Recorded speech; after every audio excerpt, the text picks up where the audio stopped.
Welcome back to the Black Rasslin Podcast, Club 835, where I just put the football game on and then we just hit record. That's really all that happens on Thursdays. Not all that happens, but that's the gist of it. How y'all doing?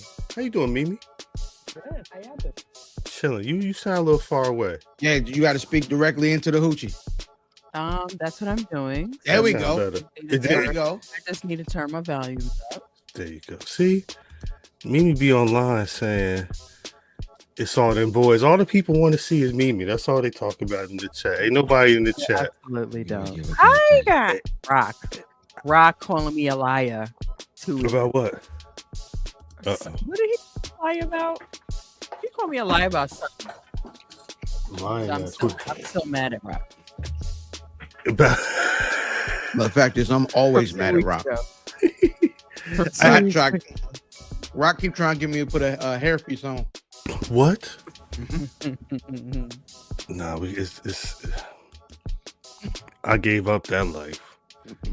No hair. Nope. Fuck. Damn that. Sorry, YouTube. Damn that. Piece of the chat, yo. I can't get used to the YouTube addressing everybody with their ats now. What do you mean? Well, because like you can see, like, hold up, what's a good one? Oh, their name, like the names. Like it wouldn't have numbers on the end. You know what I mean? Hey, Rock, I can fight. Is it? Last week is when I first noticed that YouTube had did that. They pushing the ads. Like maybe. Hey, I'm bald headed to make it easy for y'all niggas. God dang it! Fam said you would kill the game. Boy, if I still had boy.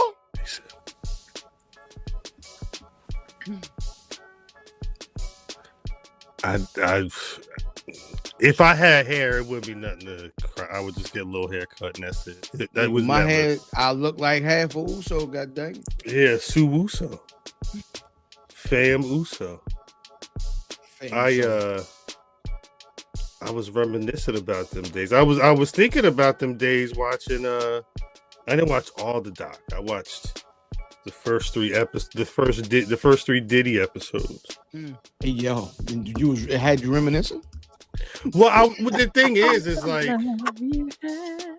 nah, it's one of them things where it's like, and I mean, I don't want to speak for no other regions in the world, but like growing up in the Northeast, like when Bad Boy, when Puffy, when Uptown was a thing, like, yeah, you know that it wasn't just like, oh, you heard the rap music because you listened to rap. It was like that was just the music that was around all the time. So it's like I don't remember the channel's name offhand, but I remember watching something on the that situation in the early 90s when all them people passed away at the basketball game because they all got crushed. City College, yep. It's the City College, yes. It was such a tragic situation, and I remember being young when that happened and hearing, but this is an interesting thing in the doc because I think it was Eric Sermon or somebody was like, that happened and his name kind of blew up, like, because that story it wasn't just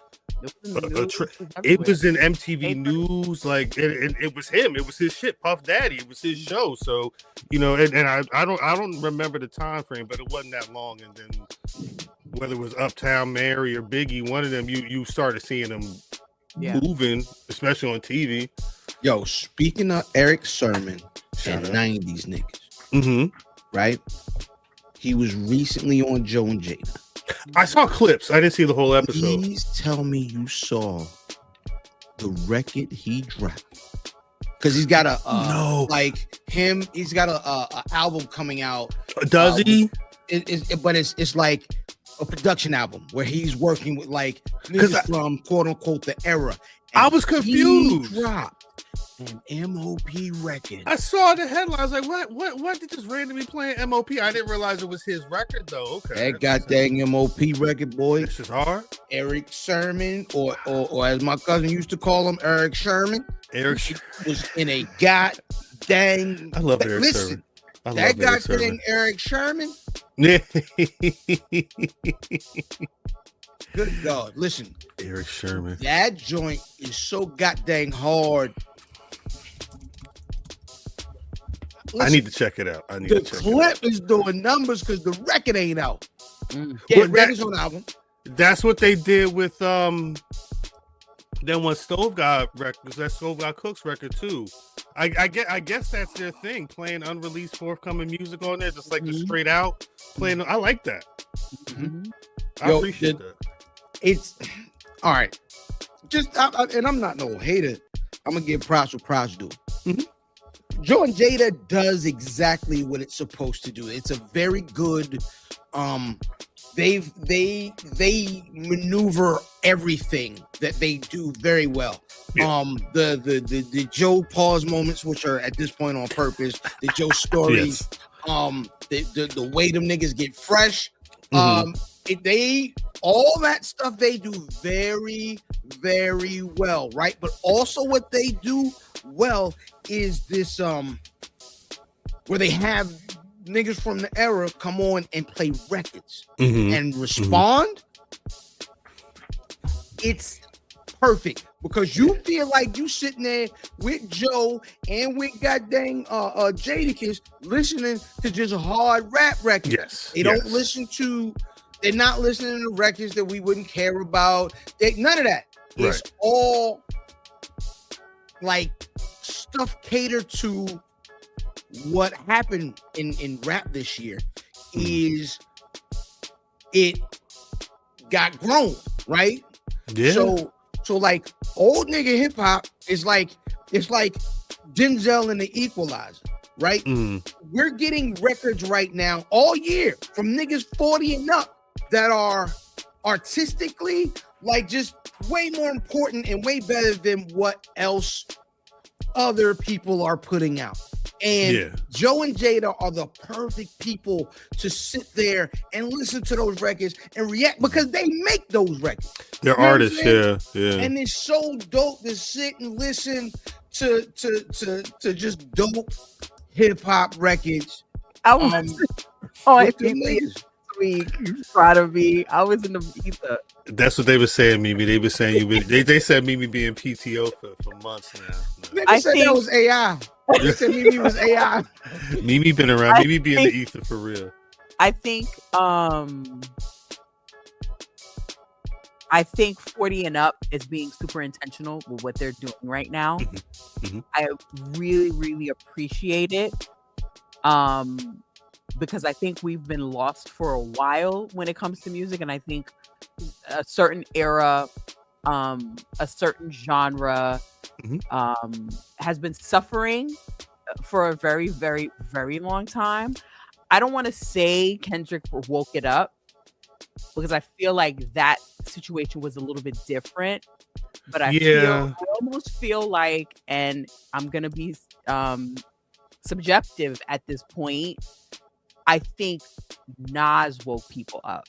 That's a fact. I think. I think, King's Disease at the time it came out. At the pace it came out. And the quality, the production, the way he actively pulled the old guard and the new guard into that project.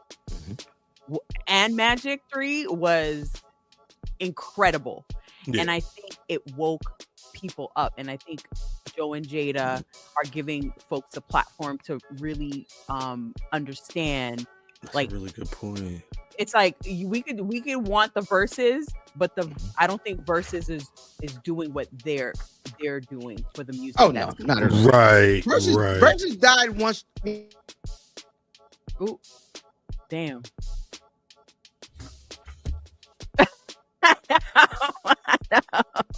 Damn, it shit really died too. He died. He did. He did. He did. I think that I'm sorry. I think that what was I saying? Versus. There was a point I was going to say after he made his point.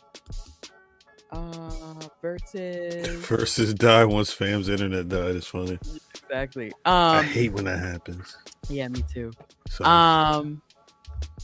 Shit, I forgot what I was gonna say. Swizz and Timberland got fam. I know they.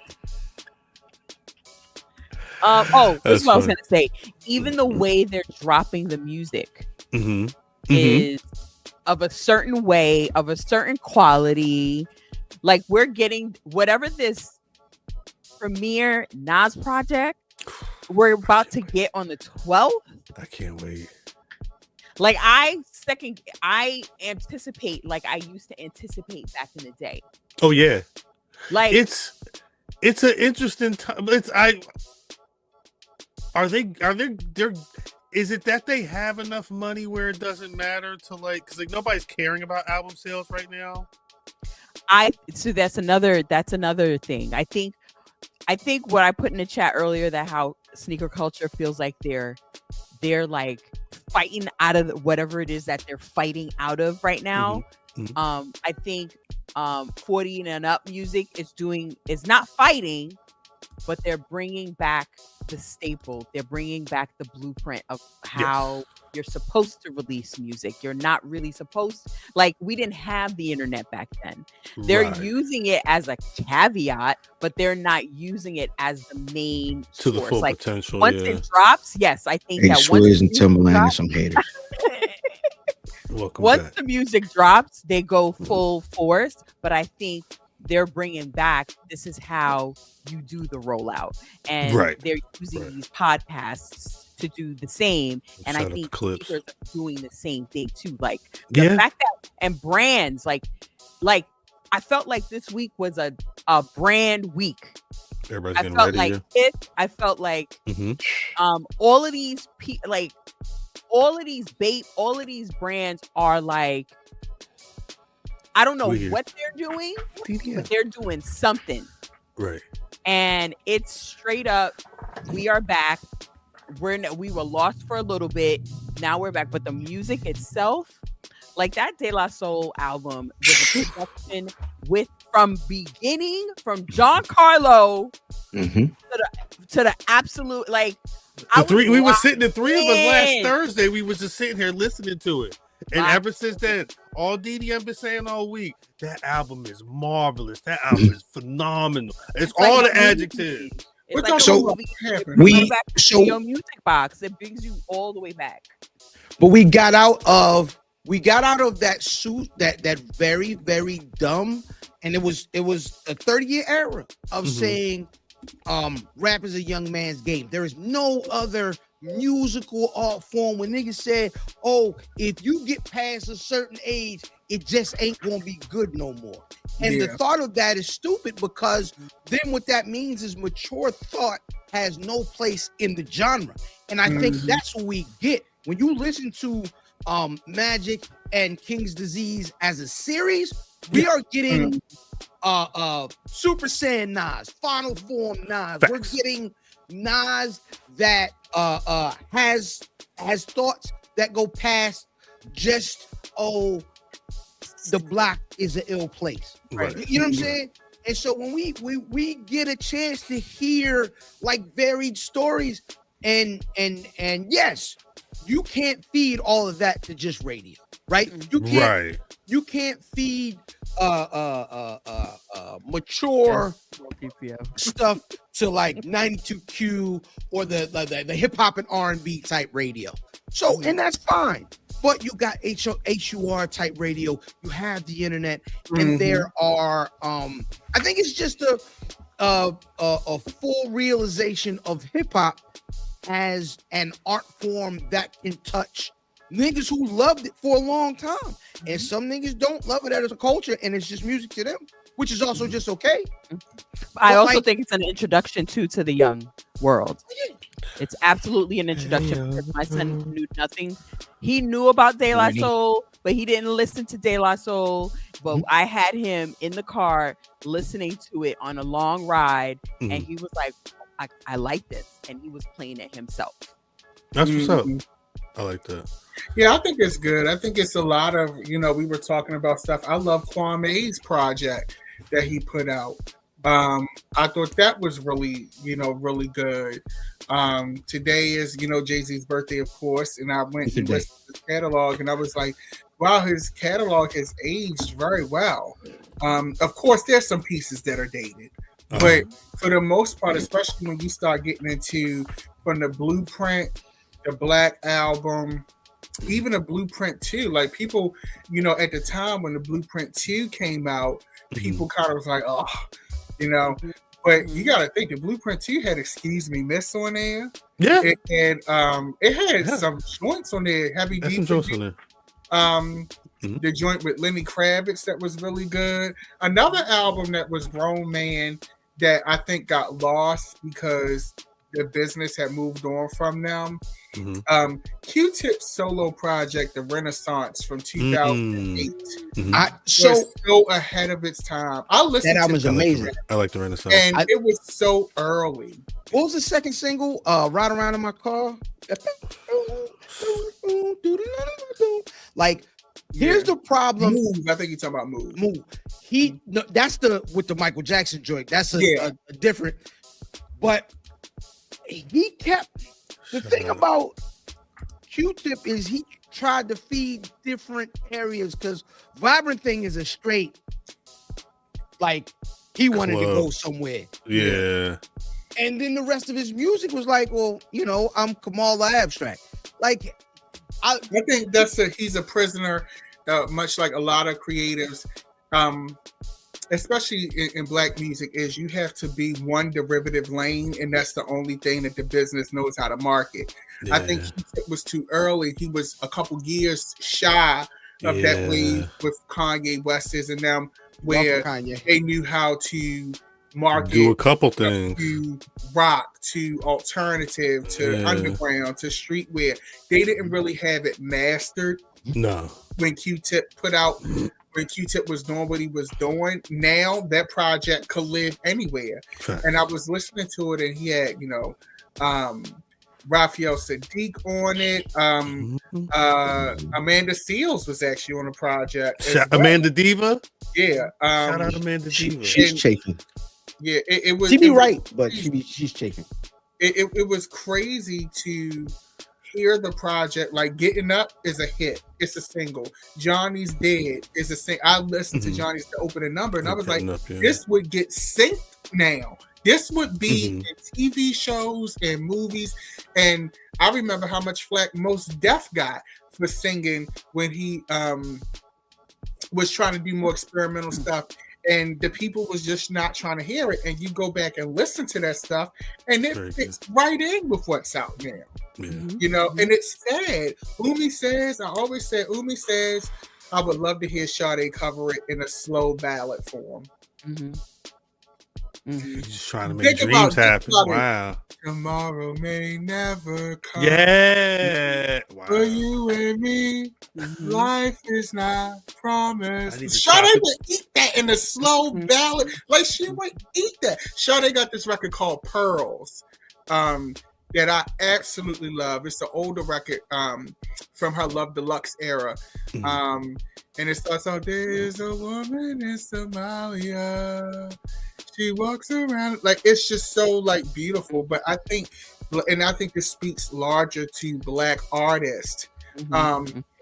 And we, for many years, were conditioned to be a certain thing. We had a mission statement where, and you see certain artists throughout the years, a Tina Turner was, they constantly try to put her in the R&B soul box, and she's really a rock artist.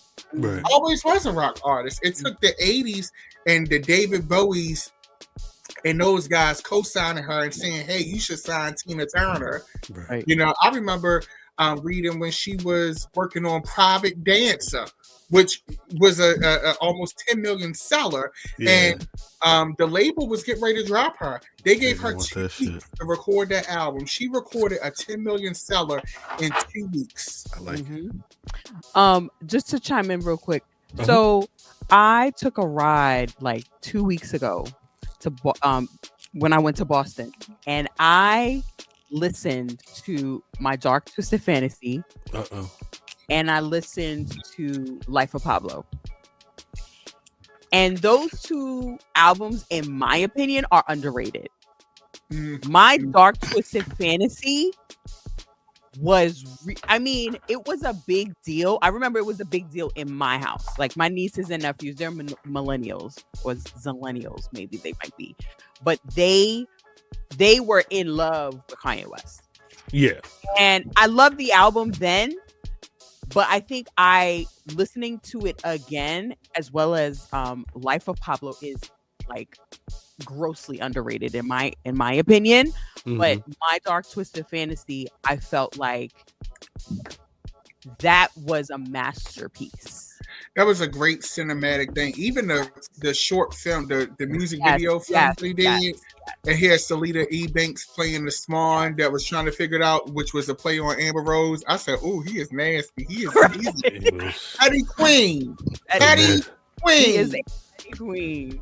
But that Pablo, love. Pablo would have been the last one. I think. Yeah. Once Pablo had followed. Once that nigga. The only power. You said, fam? Nah, once that nigga got to talking about the niggas who made him, the Q-Tips and the Qualies and the John Legends, once he turned his back on them niggas, I can't listen to Kanye no more, personally. Yeah. Like, even the stuff that I already like I cut it on and I just hear, well, I just thank you niggas. I don't want to hear that. Like, It's I different. am one of those people, like, once you do something super whack, I can't get over the, you know what I'm saying? And I'm not standing on no moral high ground. I just get annoyed at hearing this nigga talk crazy. This nigga talks so crazy and greasy about Quali and goddamn John Legend, and these niggas like was the light. And I was like, for me, I can't even go back and listen to the Kanye albums that he made music for me, because he came out and his first two albums was like backpack niggas. You know what I'm saying? So for me, we ain't got it. Ain't got no like car. he was like that nigga Slave Ship, nigga. I listened to. I remember listening. Speaking of this time of year, I remember going to Circuit City, driving to Circuit City, about to work Black Friday, listening to Slave Ship. You know what I'm saying? Like that was like, yeah, like if you understand, if he was feeling that shit. Like, I mean, fam, listen to scared bitches rap at 6 a.m. in the morning. So on my slave.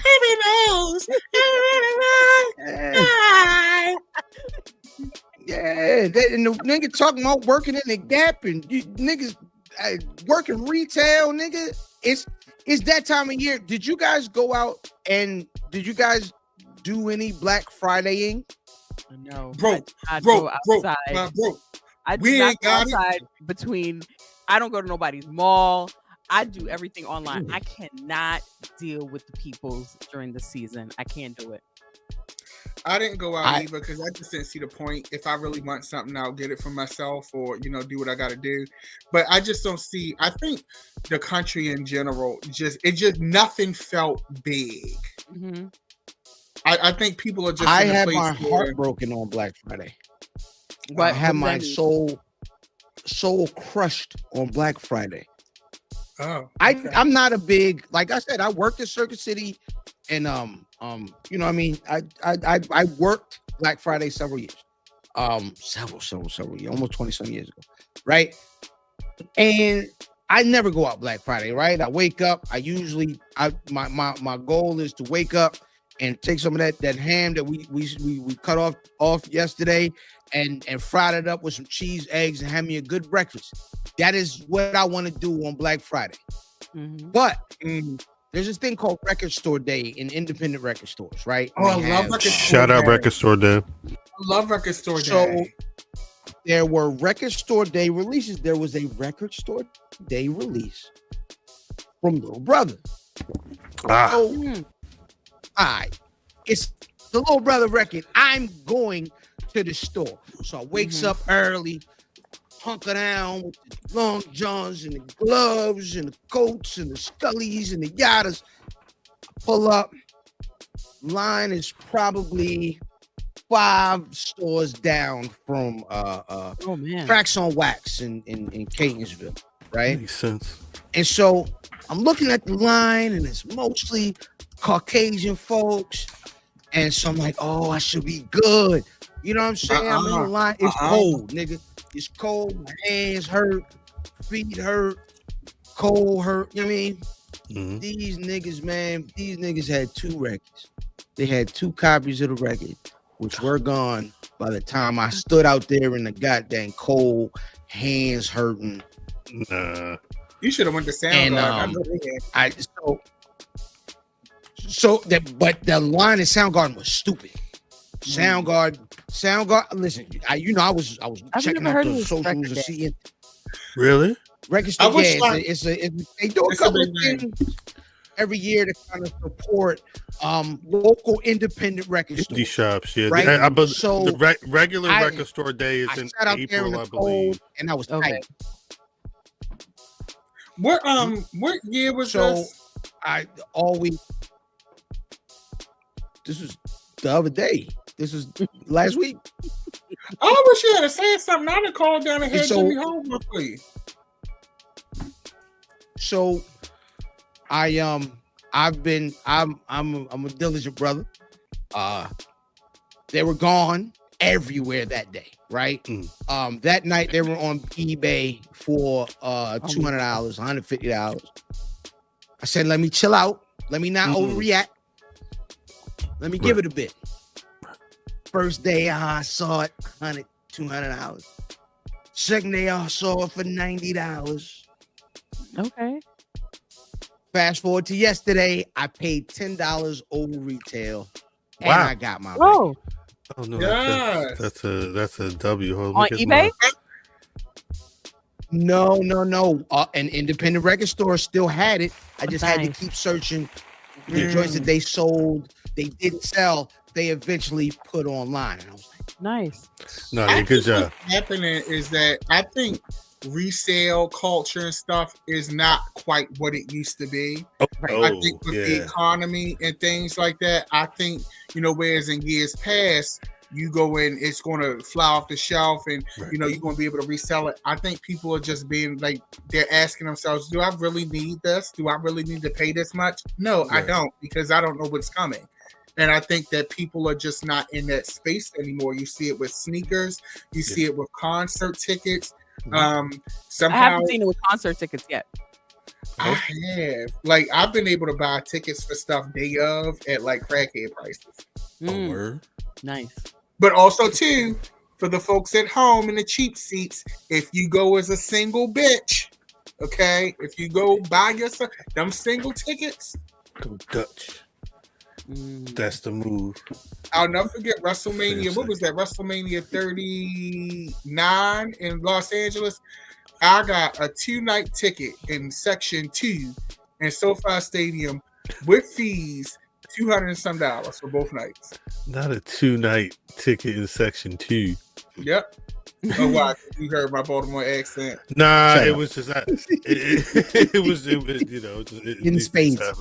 These things happen. No, damn. I should probably try that one year. I should have looked at for SummerSlam, honestly. Yeah, single tickets when you a single bitch with no friends and you going to events by yourself. Sorry, YouTube. And do that. But college dropout is 21 years old and late registration turned 20 this year. Mm-hmm. Damn. Next year, the Blueprint will turn 25. 2020 shit. Anniversary of the Blueprint. That's 9/11. Yeah. Oh wow. Yeah, that's crazy. 9/11, the Blueprint came out, and Ghetto Fabulous came out the same day. I went to. I wish Fab was better at making albums. Yeah. Breathe out, breathe. That's a good record. I like that record. 1 and 2. Yeah, it's his mixtape. I like Fabby rapping. He be rocking. Ghetto Fabulous had the Neptunes on the holla back. I'm going, woo, woo, Yeah. holla back. Woo, woo. And Pharrell told him rap like the 80s, and I was like, it was so funny. I used to Rolling. walk into Dream. I'm dating myself. I used to walk into Dream with that fucking girl. music playing in the background. Boy, Dream was a movie. Dream is like peak Every movie. fucking Friday. It was. Every Friday. DC was That a is time. You was living in DC in a good time because black nightlife was really good. Oh my Gentrification God. hadn't really taken over like that yet. Cocaine. Good. Yeah. I had roommates for bartenders. DC I didn't pay for drink. Oh my God. Wait, Yeah. what? No. This is Patrick Going in like, why, I don't know what Jersey was doing. Shout out to Jersey, but god dang. No, we didn't do none of that. I don't know what happened. I wasn't don't know even what's going on in Jersey. I saw Melissa Ford in Dream one time. I was like, oh my God, it's Melissa Ford. Boy. Oh my God. You know, I was a baby fag. Oh, sorry. I was Public baby garden. Oh face. my God. And, so I was like, oh my Sorry, God, too. it's Sorry, Melissa too. Ford. And I was, I mean, I Happy always been a birthday, hip hop. but like I was Outstanding. I was you know, I wasn't up in garments and fashion like that, so I looked like a real clown in my Jabot jeans and my Timberlands and my thing 5 was. t-shirt. Yeah, I was like, Well, it's like, see, ooh, and I had on a Ava fitted. Rexton. Can you imagine me with a fitted, like in Jabot Ava jeans? But, And was that fitted Give cock a to the hood. side? I'm sorry. Did you East West to fit it? It's a little Not leeway. Not East West. You Never take East West correct. to fit it. True Yeah. violation. Terrible. It was like I had the do-rag on. I had it rolled up in the back because you know you didn't want the tail to come down, and then I had the hat, and I was in there. I was like, Hey, you know what I had on? Polo. Of course. Of course. Did y'all do the NFL jerseys? Did y'all do football jerseys? oh yeah, the big oversized Mitchell and Yeah. Ness. You never got into that? I never did that. Because I can't wear no. I'm not wearing no other team jersey. That was the thing because you had to have, you had to be like John Cena, have all them shits. Yeah. That No, was the thing. The fit is too. It was a lot more polo tee. So polo, it wasn't polo sport. It was polo jeans. Like because they'll brand like collections. Yeah, The polo jean collection, nigga. Mm. Every piece, nigga. And They it was had all every types. weekend. It was a t-shirt, and I would play airs. It would be colors. We did big colors in that era, and it would be whatever low T, and then airs, white airs with the check to match the goddamn shirt. But I didn't do hats back then because my hair was because you had the down Yamin. yeah, because you had cornrows Suso. back then. Yeah, Yeah, I had, nah, it was. yeah. I had my fitted, and I had a shape Shout out up, to y'all. I Negro wasn't bald, so I had a regular temp. Fam in a pink polo. Shape up, and my Yes, hat, man, my the fitted pink hat, polo my is hard. do-rag, and it was giving very much of. I really wanna be with you, wanna be the sea with you, can't leave you alone. And I had on my fake Jacob watch that I got from the flea market with the blue. Shout out to the flea.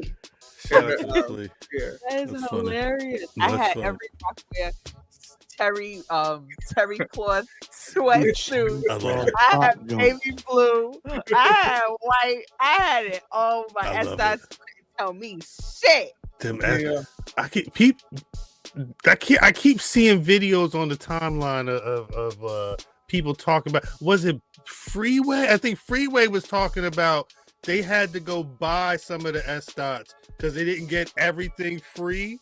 But like they was going out, like you gotta be fresh with the new one, so they had to make sure they hit the store to get the Yamin so they could have them. Wow. But I mean, I had a pair of S. I had the all white S dots. The ones that look like the Gucci's. Yeah. But it didn't have the lace because it was a pair that had like the laces, right? The red and green. I didn't have the red. It was just white laces.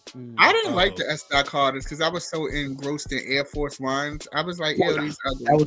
That was cultural and regional. You from Baltimore, nigga. Of course you had Air Force One. So Yeah, Air Force yeah, Ones. Yeah. That was Let done. me when the beat go, ba-da, ba-da. Let me when your booty go, ba-da, ba-da. Hey, was Cisco walking on women with Air Force One? Probably. Was him? Let's go He ahead. was walking on the women? Bang bang. Yeah, no. Really, my coochie.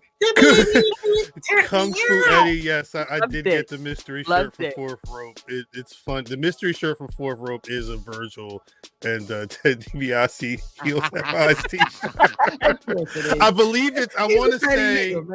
Matter of fact, do I have the CD here somewhere? It's one of the covers, but like they just made it a T-shirt. I don't know if it's. So you bought one, Cal? You bought one?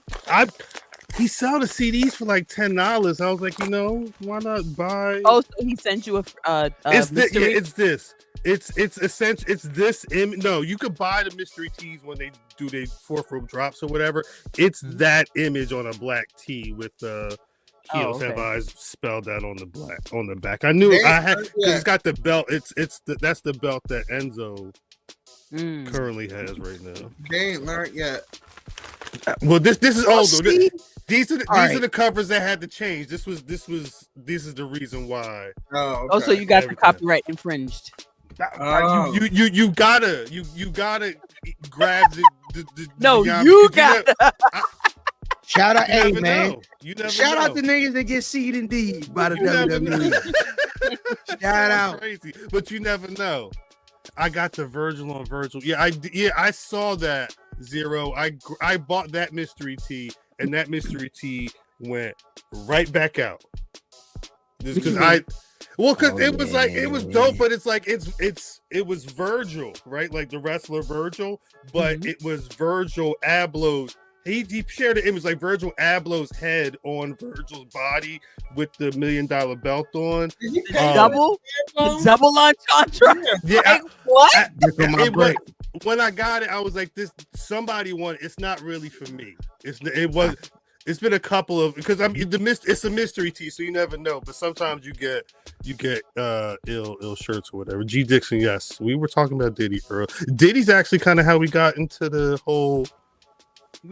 We talked about the Diddy documentary. I mean, I was mentioning it earlier, and then we kind of just started talking about music from when we was old. You didn't watch any of it? I get being petty 50 Cent, but at some point, you got to start doing something to actually enrich the culture. Because right now, you showing the worst elements of black culture, but all of your money. And right now, I it's to the point where I don't really like supporting 50 Cent, even though I'm not defending Puffy at all. Yeah, but it's like 50, like. Cut it out, knock it off. Well, I am much more offended because I feel like they are letting 50 write the new episodes of Force. If y'all niggas watching Force, he's writing these episodes himself. No, you know what you Downtown Tony Brown told me not to watch. He gave you told me I don't need to see this season. I don't need to watch. I'm a completionist. I telling niggas I finished Empire. Nobody finished Empire. Oh no, I finished Empire years later though. I finished it years later. I dropped out. I dropped out when they started doing BLM. After the dude got arrested, when the one brother got arrested by the cops. After that episode, I may have interviewed him. Like, you know what, rep, I'm out. It was terrible.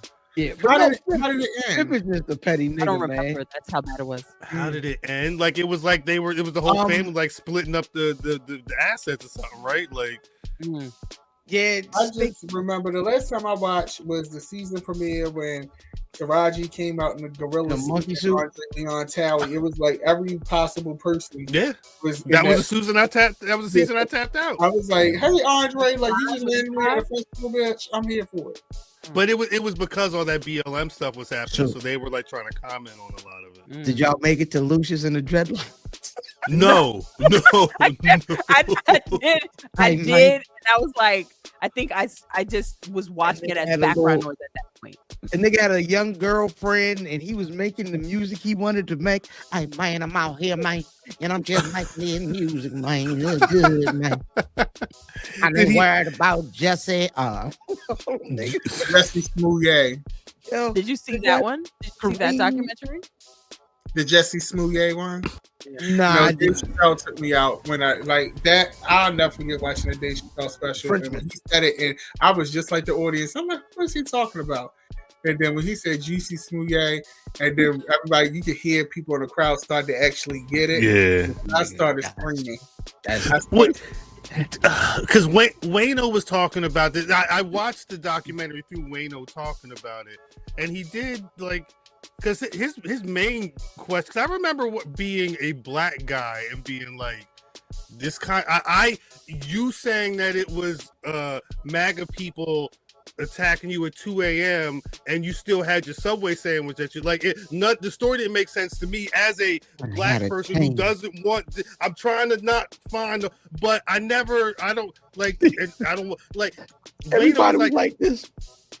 But like for like the LGBTQ community, I mean, we already knew what time it was. When we heard the story, we was like, oh, and then when the two twins that he was with and all that, I was like, oh, you was getting your box rock, and you wanted, yeah. I already knew what time it was. We knew what time it was. We was like, all right, girl, okay. Oh man, and he's still standing on it though. Yeah, he's still standing on that it was MAGA. Support you. They're gonna support you because you fam. But I know his sister was so over it. I know she looked over it coming out of court. Like I can't believe that. Yeah, Journey. Because Journey's a real actress. No shade to Justin. But Journey's a real was good though. Jesse was good. Yeah, he was good. But your sister was in Lovecraft Country and Eve's Bayou and shit like that. And Full House. Don't forget Full House. You know what I'm saying? Like your sister got a real resume. She got a show on Apple TV now. Your sister is still gainfully employed. Okay. Something. Oh, I seen a picture of her on set on something. She be working. She stay working. And she grew up to be a very beautiful woman. Oh, you know? She's definitely on my list of if I liked fish. I understand. No, I'm just saying this to the shout out Journey. She paying that alimony right now. Is she for real? I was like, ooh, yeah. Is that why she working? Yeah, she did a settlement. Yeah. Who is she married to? Yeah. Apparently nobody if she paying the alimony. Some random nigga. Journey Small, she 39. Yeah, she what was her whatever his name is, his name is Main Man. Josiah Bell. That name is familiar. Who is that? What does he look like? I'm not against women having to pay alimony, but as a man, I do look at it differently. When I see that, like with this Candy and Todd thing, Mama Joyce was right. Mama Joyce was right. I knew Mama Joyce was right. Todd set up. I knew. This was her man. Looked like. Oh yeah, yep. Look how thin that goatee is. Listen, that nigga got that Ricky Bell. He got that Ricky Bell goatee. He should be ashamed of himself. He wasn't gonna be nothing from the break. Look, he getting money. Oh yes, he is. Yeah, he is accustomed to a lifestyle. But he ain't gonna have no luck though. He gonna get that money, but they had a kid, I think is what it is too. Yeah. Is he the one taking care of the kid? What's the That's just like with Mary J and her husband. Now, first of all, you should be happy that Mary J even decided to be a beard. Because we both know that he was the gay? Yeah, look at him, them light eyes and that whole aesthetic, the way he talked, it was giving like my box rocked. Okay. That's what is getting my box. And now you want alimony. I'm like, all right, girl, whatever. Journey filed for divorce from her husband days after Juicy reappeared on Instagram after he allegedly was involved. This was like early 2020. Oh wow. It was finalized 2021. She called herself a single working mom. I don't know what the actual Christ, this article is more about her brother than her, but yeah, they didn't really cite what the situation was, but they got married in 2010, so they were together for 10 years. I will say at the time. I was happy about hearing about I'm never happy that somebody's marriage is broken, but Todd, if you ever watch like later episodes of what was that? Real Housewives of Atlanta, and he was in it. Like that conversation. Did you see the episode with the conversation when she was talking about her will, and if she wasn't here, you funny Prada, she gave her mom power of attorney of her estate or executor of her estate, and she didn't make him executor of the estate because she didn't trust that he was going to take care of her daughters. The fact that you don't trust your husband to take care of your daughters, like that says a lot. Yeah, congratulations. And I am so glad my mother was right. Yeah, Mama Joyce. Remember when Mama Joyce got into it with Candy friend, and she's like, "You probably she's sleeping with her, and what you want to know for? What she was?" And I got the fucking in the bridal shop. I love her and all her sisters. Let me star this one. We'll talk about the 2 marks after we get back from that, and then I'm on a palate cleanse right now because I watch so much news and stuff. So I have started watching Real Housewives of Potomac. And because for those of you in the BRP universe, I'm from Baltimore, so a lot of the places they film is actually not Potomac.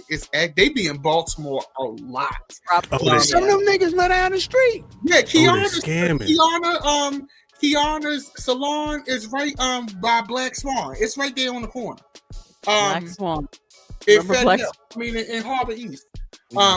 So and I am really enjoying because I had stepped away from the housewives stuff because I just thought it was ridiculous, the love and hip hop stuff.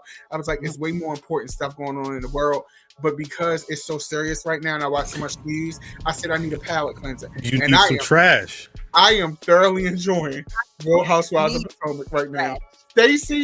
When Stacey was like, Kiana was like, I would never trust you around your husband. And Stacey was like, you don't have one.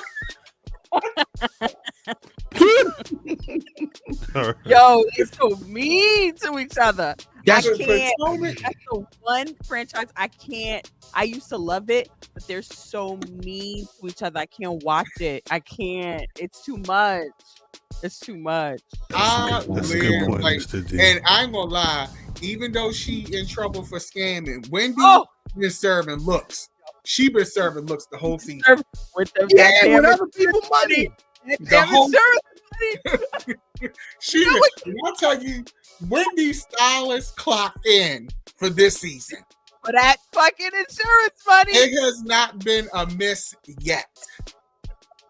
Ashley look good. Like this season, they've been eating. And Stacey is a king. Stacey is a king. She was like, let me come over here so I can point my finger at you.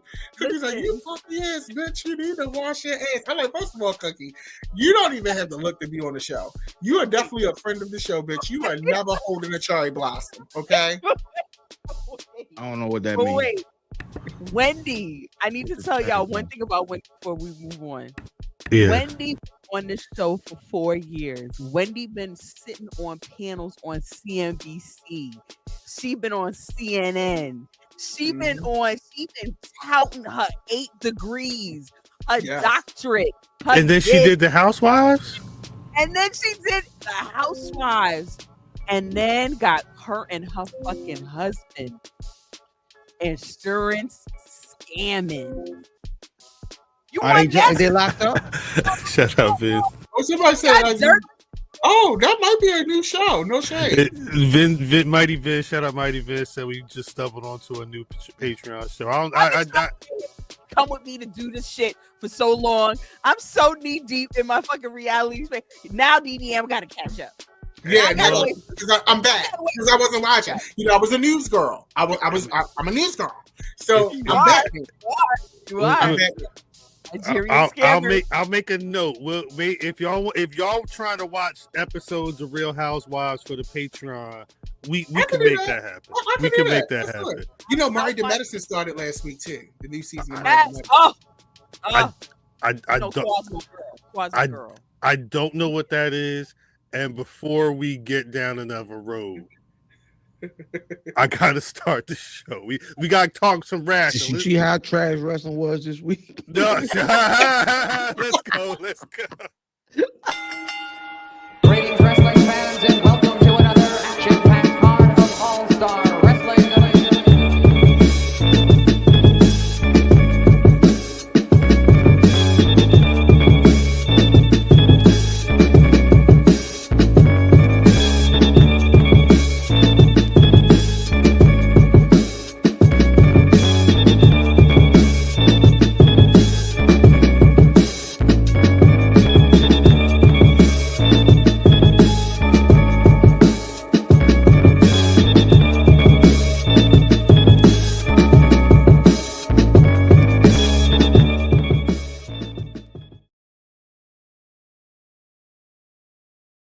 Wait, so there's we're gonna have a Real Housewives.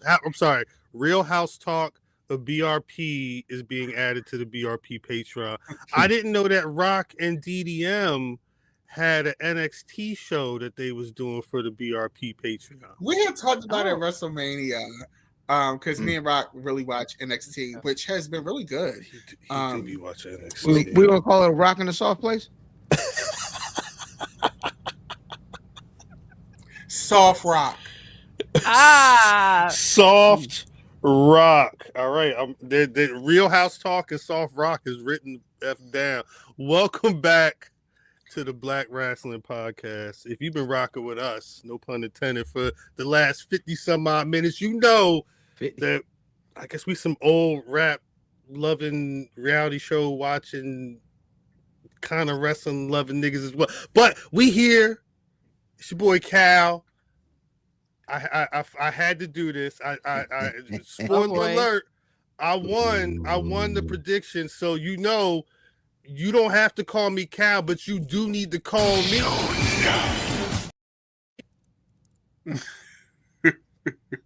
As you can see, the squad is on the line. Miss Mimi.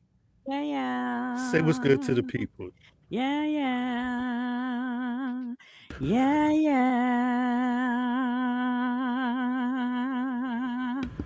Shout out. Brother DDM. They don't even make it in their size, sweetheart. They don't even make it in their size. They do if you got the coins. Like, oh, Jesus. Maybe you know where that's from. We doing that show. We got the coins. Bye, girl. Bye. No. What's going on, y'all? It's DDM, the EST of BRP. I'm waiting for the EST to come back because no shade is given. Girl, where are you? Wow. We'll get there. Brother Fam? IlFam79 on your social media choice, aka Big Hefe, aka Big FA. Okay. He said, Peace, y'all. Shout out to Math. Hopefully, Pre-Al is doing the damn thing in the scrim. Shout out to the chat. Thanks to y'all for always rocking with us. You know how it is. Shout out to everybody who was around last week to watch us bust Two Dope Mark's ass in trivia. Shout out to Stat Guy Greg. Shout out to Corey. Corey didn't even have to do nothing. That's the funny part. Peace to the Two Dope Marks and their whole team. That was a lot of fun. But yeah, yeah. Actually, matter of fact, Mimi did that. Mimi, we was down. Math was our captain, and we was down bad to start. That's how we lost Corey. We was down bad early. But they asked Corey to get rid of Corey? Well, no. The way Greg had it set up was, what shoes did regular white people wear in the 80s? So the way Greg had it set up was, if you lost a round, the winner was able to eliminate somebody from the other team. Then the first round was name people who was in the 87 Survivor Series matches or Survivor Series show. It was some like bugged out question, and they were just naming old wrestlers for 2 minutes. And Two Dope Marks had, but so they said, "Now we getting Corey out first." And then, unbeknownst to them, Mimi, it was the one she got us 2 up. Yeah, and it was kind of a wrap after that. But no, shouts to them. Salad. While DDM was making potato salad. Hey, I gotta send you this video somebody sent me to DDO because they is it with who is it saying that gay men make the best potato salad? They be like, yes. My homegirl Ashley sent me that. And, shout out, I was Ashley. Like, it's facts though. It was facts. Right. I saw that video right after y'all was talking about it though. That's the crazy part. Is I seen that joke and I was like, yo, I gotta send this to DDM. You have to get your potato salad better be made by a gay man. Yeah, it was gay like black man. He was like, gay niggas make the best potato salad. And they be sprinkling that paprika on there like, yes. I don't paprika to a gay spice. Can we can't call the episode "Gay Nigga Potato Salad"? No, we definitely cannot. No, why not? We cannot. I mean, I feel like the numbers go through the roof, but Jermaine, the potato salad came out good. It's my mom's recipe. It's giving what it needed to give. Yeah, I heard it came out great. SGDG did a great job too. Shout out to him. Shout out to the brother. That was fun. That was fun. I don't want to say unlike Survival Series, the real Survival Series, but I don't know too many people who were like, yeah, that was a good show. I didn't hear that at all from Not Near Nobody. I think overall it was like, first of all, going right after AEW's Blood and Guts and seeing what the women delivered in their match. It was like, girl. Yeah, that was bad. That was bad to start. It was like the thing is, if you see their first women's WarGames match or Blood and Guts match, and then a men's match the same night, and you see where they take it, I'm not saying you have to do what they do, but you gotta do whatever you do. It's gotta be the better. Degree. It's got to be blowed up. I think that's the problem with the match like that, right? Because that match in that cage has to be violent, right? Yeah. And that ain't necessarily like the aggressive violence ain't necessarily WWE's bag, right? Especially compared to an AEW. You supposed to outstar them niggas. You had these matches had the niggas in them. Like, you know what I'm saying? When I say you had the players. Yeah. So you 100%. have to come out. But also remember, you have players that are coming off of injuries too. And I don't want them to out wrestle niggas. I don't want them to come out there and I want you to come out and tell a story with that match, as opposed to try to do the same thing that Blood and Guts did without being able to hit the high notes of the violence and the blood. So you come out there and you're supposed to play to your star power. I agree with that. It was not a lot of. I'm sorry, Cal. It was not a lot of storytelling in those matches at all. It begs the question. I feel like it's been 3 or 4 years since they've been doing. Specifically, WarGames is going to be at Survivor Series. Maybe that I feel like you some years you could do a traditional Survivor Series elimination match and maybe do one, or maybe not even do a WarGames match if the story isn't there for it. Because that was how it was originally. It turned into, well, damn, this 4 horseman group is so trash, or this group of the Freebirds and the Samoan niggas is so trash. We got to get all the good guys that they beaten up, and we all got to go up in the cage and take them out. Like it was what cage matches used to be, a real knockdown, drag out battle to settle the score. And now it's just Thanksgiving, just like it used to be. Oh, it's October, so it's Hell in a Cell PLE, so we got to have 3 or 4 Hell in a Cell cage matches just because. It ends up being real stale. I think the format completely changed. I'm not a fan of WarGames. I'm a fan of Survivor Series. And for the past 3, since 2019, I feel like something's missing. Like the matches have been good for the women. This was my least favorite women's WarGames match. Me too. Yeah. I just, I was able to get through it. It wasn't like horrible. I think, I can't believe I'm saying this, but Becky had me laughing, honestly. Becky was good in that. I think AJ was pointless, and it really showed how dated, as DDM has said she is. Like, that really solidified there was absolutely no need for her to be in this match. And as you're talking about it, it feels like that match has been violent in other years, but it felt like it was a safe match. And I'm not going to say it was boring, but I'm going to say I could have done without it. It felt very wait for the setup, then wait for the and drop, even the format of the whole pay-per-view. After talking on Turnbuckle Talk, it felt like it was different. They didn't have the cages, they had the entrances. I knew something was different, but I couldn't put my finger on it. I think it was the whole form. They changed so many things. They started reading. I know they've read the rules before, but I felt like it was an overly abundance of reading the rules, and then it just felt just awkward. I like think no story. Weird and awkward and disjointed. I think that this was a missed opportunity. Instead of doing WarGames, they should have revisited that year. What happened? He won? No, it's just something in the chat. It ain't got nothing to do with a basketball game. What you were saying, DDM? I'm sorry.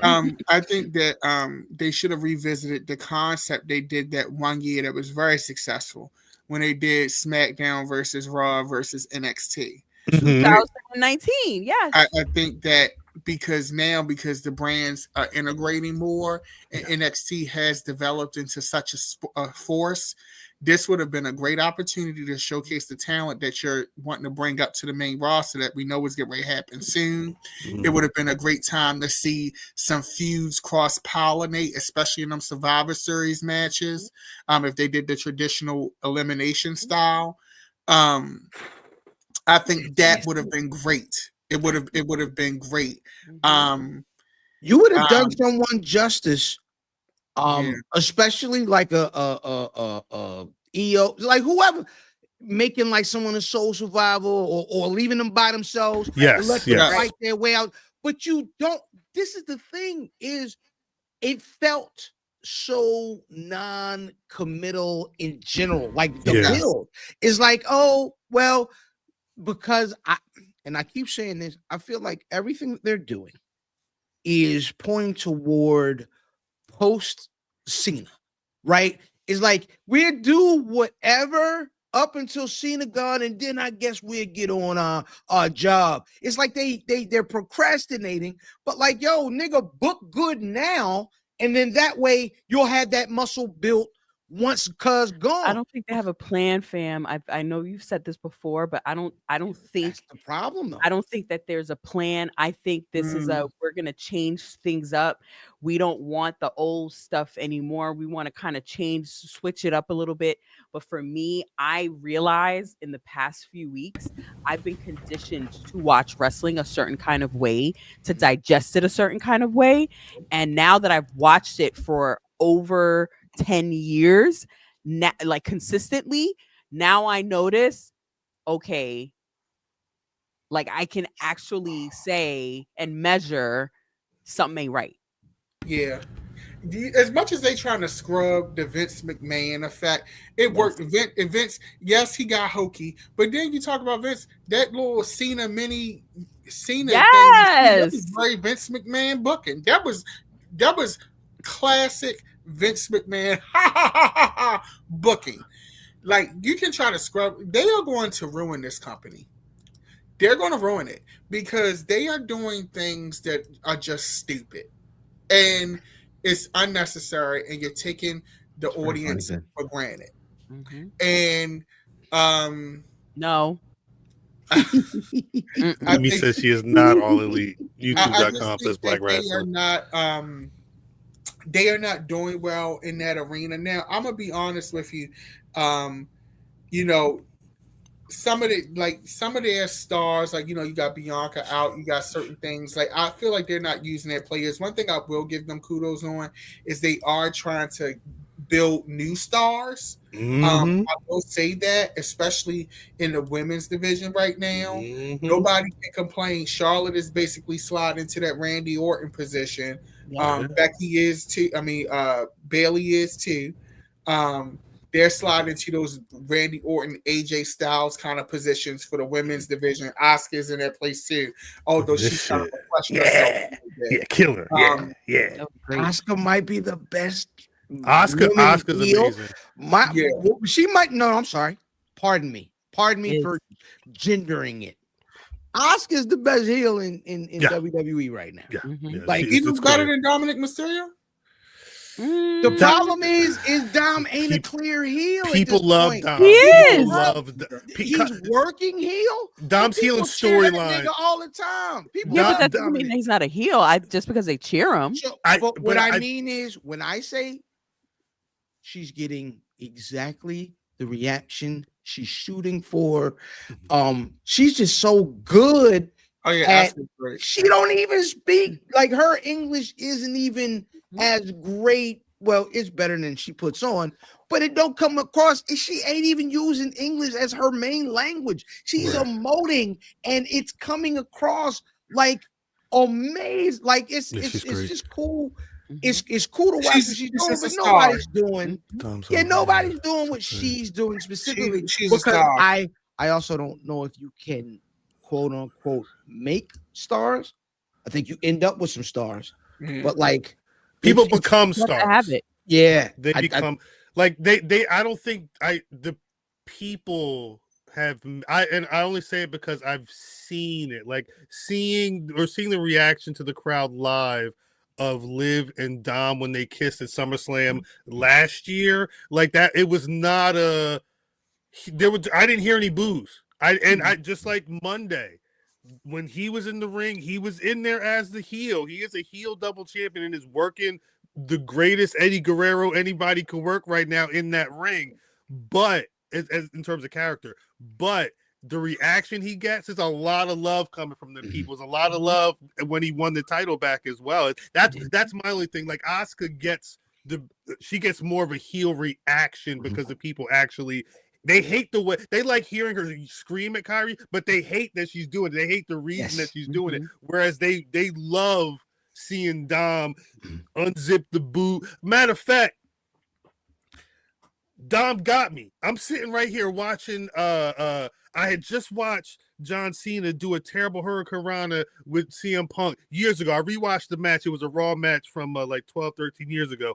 And then I'm watching the spot on the outside of their match. And Dom, he was trying to do her Hurricanrana. He landed on his shoulder. They're calling for a medic. He got me too. He was talking about, I can't move it. I can't move. I'm like, I'm sitting there like, Jersey. I'm waiting for Liv Morgan to come out because I just knew this was the night. But I'm saying like, no, this fucks up everything. He ain't getting the title. Liv ain't coming out nothing. And then it wasn't when he sprung up. It was when. No, wait a second. I'm sorry.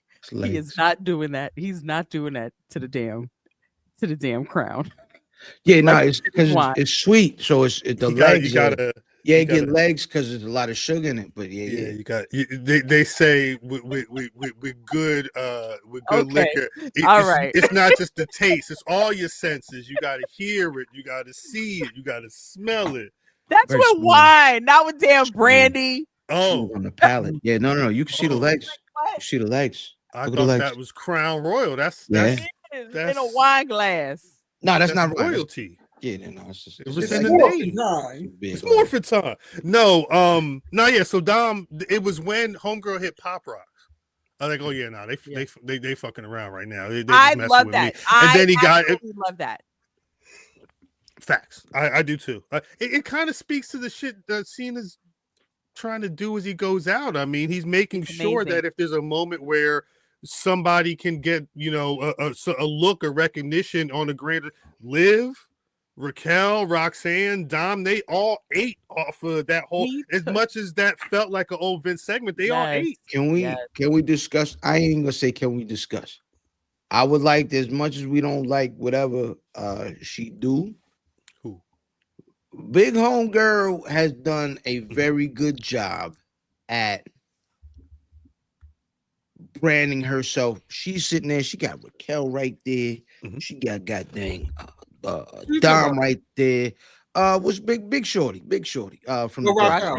Yeah, Raquel Gonzalez. Oh no, I have been a champion of Raquel. She's done a very good job, man, of just working what she's supposed to, like working traditionally. Yes. Like, and I feel like that everybody tries to do like the new hot move or be the new sassy or be. She actually took a step back and said, how do big women work? How do big wrestlers work in general? She listened to Kevin Nash. That's right. She didn't get offended. She didn't get offended. She didn't get on the timeline. She didn't do the things. She took the criticism and she applied it. And she's doing well. She looks great. I think I like Raquel. If we could just give her a personality injection, we're working with a full tank here. That's what's wrong now. The way drive your car. You just got to drive your car. You cannot keep driving everybody else's car. You drive your car, you're going to get there. That Judgment Day is getting on. Them cars going to be gold cars. I'm pretty sure they're getting those tag titles. Liv has already made stake to claim. She's trying to be the leader, and I'm assuming it's going to be her and Stephanie Vacquer soon. I don't know if it's Sarah's main event, but maybe January 5th, I think, is the first Raw of 2026. Whatever night Braun Breaker is going to be facing CM Punk for the World Heavyweight Championship. I don't want her to get that big belt again, not no time soon. I would like for Stephanie to get some better feuds. She's not feeling like a champion. I will say though, if you give a bad guy a belt, right? Unlike a babyface, if you give a bad guy a belt and let them get off a bunch of good wins, schmazzy or not, over niggas, like actual niggas that get busy and that are names, that's how you build those people with that belt and with that run. That's how you have a good run, is having good wins over opponents that you probably shouldn't beat by dastardly means. But she should be. But she should be her. That's how you should build them. Everybody should be her. But you know what's going to happen. Liv's going to do what Dom's been doing. I don't know if it's going to be with the hammer for the bell or whatever. Liv but might be Yo at this point in that division. It's going to be a lot of lie, cheating, and stealing. She's ready. Yo, she might be the most natural. Yeah. Bianca's not. There's no Bianca. There's no Naomi. Rhea and Io is trying to get the tag belts. They was just in a tag match against Charlotte and Alexa Bliss. Like there's outside of that, and I don't even think Bailey and Homegirl is teaming as well. Ivy Nile is not going to be getting no title match against Stephanie Vacquer anytime soon. They trying to fix it though. I see they trying. Yeah, they're working on Ivy now because she is a strong wrestling talent. Oh yeah, she got a strong wrestling talent. I see they got her hair together. It is what it is. But there's two things I want to touch on from Survivor Series and Monday Night Raw. The first thing, Lash Legend looked amazing. Oh my God, incredible. I think the only issue I have is why in the hell would y'all have her come out last? Change the music. The music. I hate the thing. Lash, if you listen, girl, I absolutely adore you, but I know what you're going for with that song, but I hate the song and I hate the graphic. You need something a little bit bigger and something that's going to really permeate a stadium. Because right now throwing on a little 90, a little Amazon 90 little rap. All right. It's not going to I think they did her a disservice by putting her in last, but she did a phenomenal job in the match. She did great despite, the impact that wasn't felt. Yeah. And I got mad because, of course, you go on the IWC and some of our melanin challenged counterparts. White people.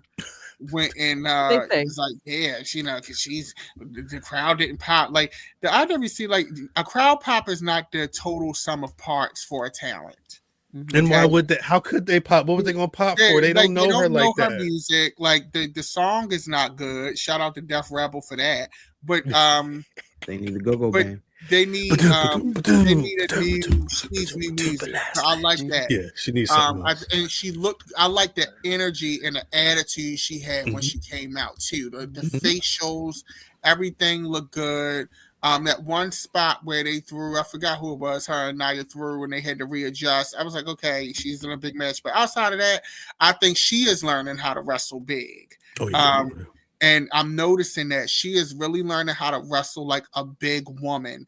And she's taking a note, she's applying it, and I think she's doing a phenomenal job. The second thing I want to touch on is low-key legend Natty. I saw the promo with her and Maxine in the dungeon. I think she's probably going to take that belt from Maxine. But be interesting. The promo, I was like, okay, bitch. That's Monday night. I was like, okay. I said, okay, bitch, I see it. I see it. And she might get a rebirth out of this. We've been asking for this since the summer. We've been asking for this since Mania. Well, she's been moving. Well, that's the thing. I think there was something.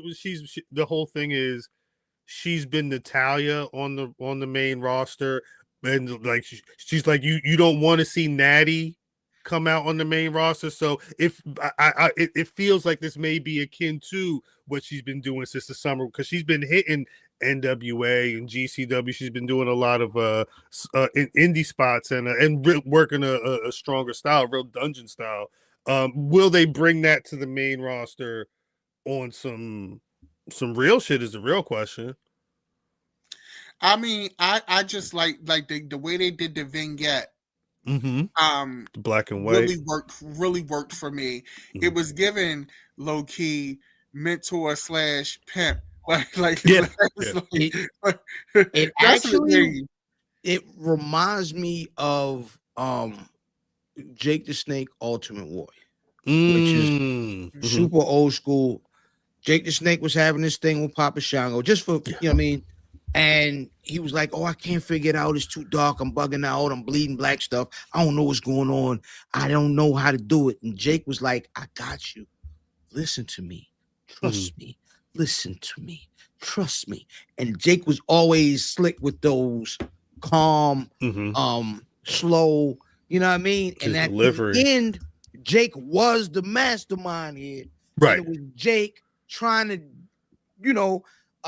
get Warrior out of here, and that's what they should do. As much as do whatever in wrestling, because I like new ideas and all that, but conventions work, man. Conventions work. You do the old school stuff, and it ain't like you're copying the old school. It's just it's that thing of like, ain't no new stories under the sun. That story's been told in some shape, form, or fashion. It's okay that they did it before. Just be good, right? Well, yeah, and right, because that's the problem. It don't be that they've done this as a retread. They've done this. It's a retread. It's always okay to do a retread if the retread is good. If the retread works, just do old stuff. That's fine. Well, I guess to that point. I don't know if this is necessarily a retread, but before we get out of Survivor Series talk, the one thing we haven't spoken about is the mystery man. Is that Nike Boost? That's Nike Boost. Wale. I can't. You know what? I can't tell. I'd have to zoom in, and I can't. You mean Austin Theory? Well, so somebody scurried up, decided.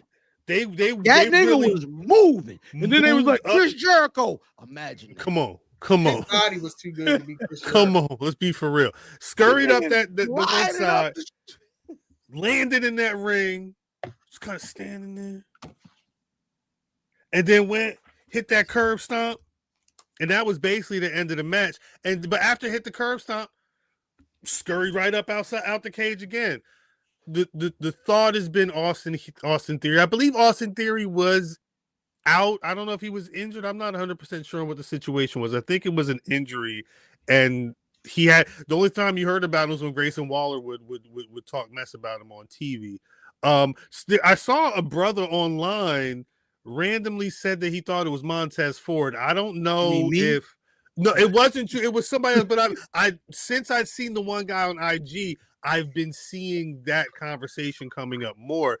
I guess my question is the thought that if, let's say this is Austin Theory, Montez Ford, or whatever, am I to believe that the person under the stuff is supposed to be outed as not Seth Rollins, or is the thought that because Seth Rollins is out on injury, but he's doing interviews saying that his progression is coming along? Am I to believe that, the thought is that this is supposed to be Seth Rollins? I would like that, but because if it's somebody else, then that means that the vision would essentially be adding somebody. I think that's what we're supposed to be thinking as well. Yeah, but they've been adding mad people randomly. So that's not far fetched. Can it be Jake Paul? I don't know how agile Jake Paul. It could be. The street said it was Austin's Theory because of that's what everybody was saying. The way he was standing, the way his butt was poked out. I know Austin Theory body. That's why I said that's Mother Theory, bitch. That's Austin Theory. That is Mother Theory. Apparently he studied the body, and he recognized it. Hey, I've seen that on the timeline though.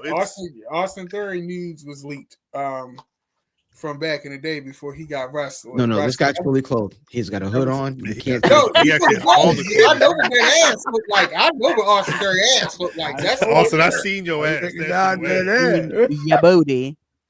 Yeah. I just think it's really bad of his theory. Like it's why? Why is it bad? It because it feels anti-climatic. It's like it doesn't add to story for me if it's also theory. It's adding a character to the game. But like I think it's whack. I don't think it's bad, but I agree. I mean, for me, it's whack if it's because it doesn't add to the story. I know what they would be trying to do with an Austin Theory, but I would rather it be Jake Paul. Well, let's all right. Let's this person, right? Mm-hmm. Austin Theory. Mm-hmm. Austin Theory looks good with these four? No. I think so. That's I agree with fam. I'm like that space right in between the bronze. Yeah. That's another Paul brother, you said. Good God Almighty. That's Jacob Paul. Right there. Put it Jacob Paul. I love you. I don't know about that. Jake Paul, I'm like, you can like whatever. Well, let's try again in chat. Y'all chime in as well. We got Masked Man, Montez Ford. Montez Ford standing with the vision. How that look? We can't see nothing. I can't see nothing. You can't see nothing on the screen? No. I can, but I don't see it. You saying with the group? I mean, they need some color. They definitely need some paprika in this potato. Yeah, I'm saying like this group with Montez Ford. Montez Ford, he's not doing nothing. I'm gonna say it looked great. It looked great. Montez Ford with these guys, he's the best athlete there. You got a bruising Bruder. You got a nigga that they think is Joe, and then you got a nigga that's a draw because he's a star outside. Yeah, go ahead, put them niggas. No, I don't know. I'm not feeling. Tell me, because like you don't even get to explain how the Street Profits broke up and stuff. It's just like, oh, now he went down. Like that don't even make sense. No, you absolutely get to do that. You get to do that with a quick pull up. Yo, what's up? Why would you do that? Da da da da da. And his first beef is with Slides. Has Heyman ever had any interactions with the Street Profits? With Negroes? Well, I mean, hey. Yeah. Aside from New Jack, getting New Jack out the clink. Nah, if you will. We're in the ghetto. I'm down for, I get this. I mean, if we're talking, I brought this up because it feels kind of like a Black Scorpion WCW retread. That ended poorly. So hopefully it's not Ric Flair up under that mess. But we'll see. No, that's the Black Scorpion. Yeah, that's the Black Scorpion. Do not go back and watch that. Ric Flair Sting program. That was thanks, Vince Russo. I feel like it's definitely Austin Theory, and I think Austin Theory to me just never got a fair shake, and I think he got penalized because Vince liked him. I'm about to say you really are a Vince McMahon guy. I am. And that's the most Vince McMahon. Seeing the product as it's been evolving since he left, I'm a Vince McMahon guy. Mm-hmm. And I just feel that way. Bianca ain't had the same push since Vince left.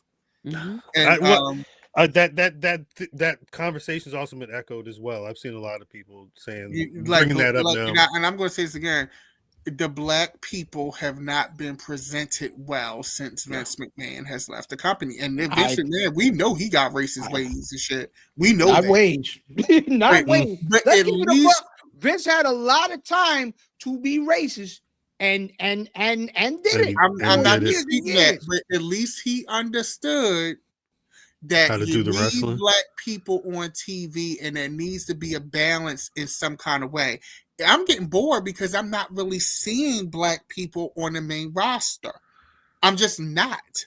I have to watch NXT to get to see Black stars, and there's a couple other shows with a lot of Black people.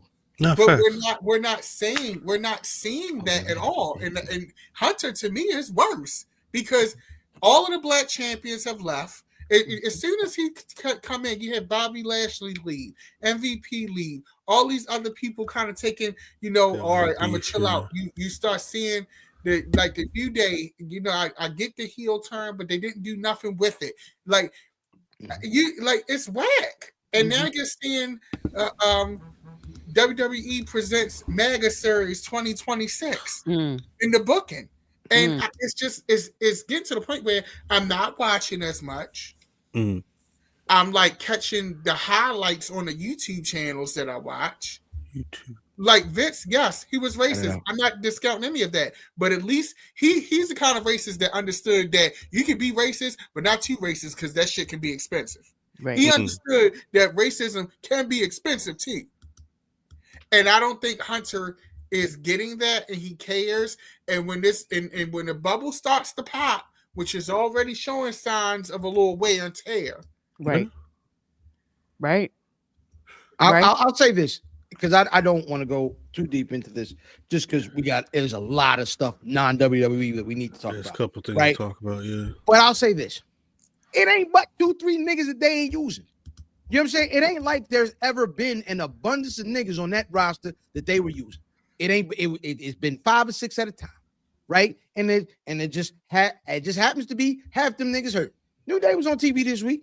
New Day, and they had a good match. They tried to make a big deal or feel like a big deal. But it ain't but 2-3 niggas missing. When I started watching wrestling again in 2020, it was a nice healthy dose. Black athletes were in the rotation, consistently in the rotation, giving everybody had a chance, and not some random chance. It was 3 months, 2 months.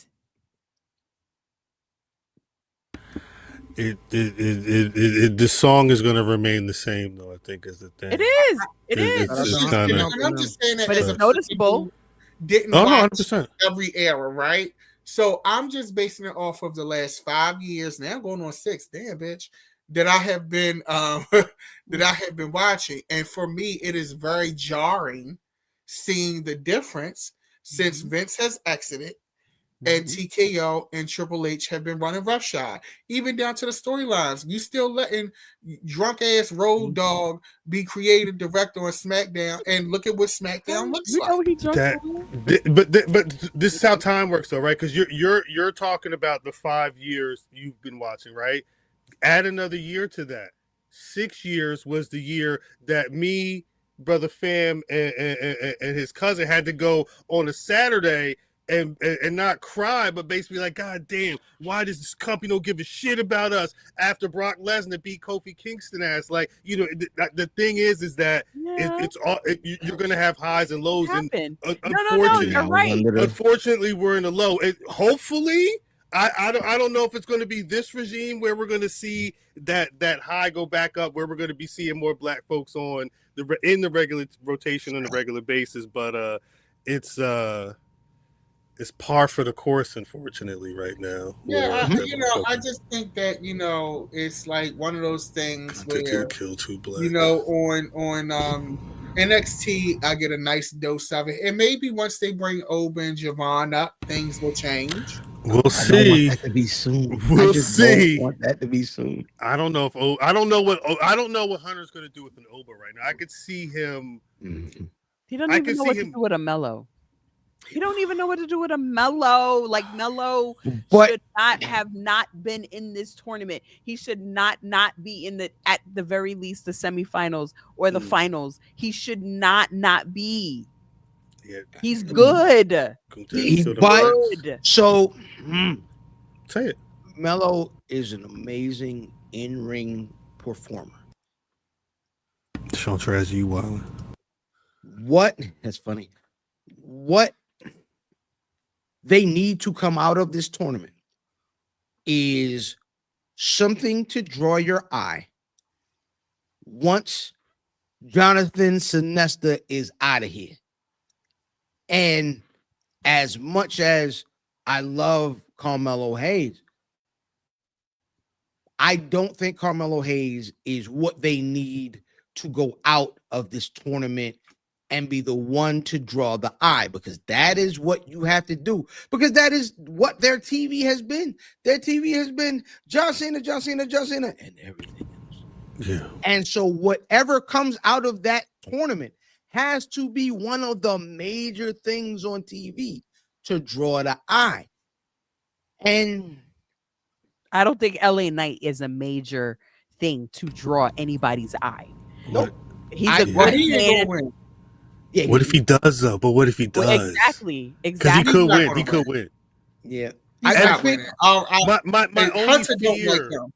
Like You're right. My only fear is everybody. It's to the point now where John Cena Daddy is on the podcast talking about, I don't think Gunther need to be winning that. That's not how it need to go out. Like everybody feels like that's he's already over. I wonder if Triple H will try and do the swerve for that reason. It's been done before. What you mean, have John Cena win and beat? No.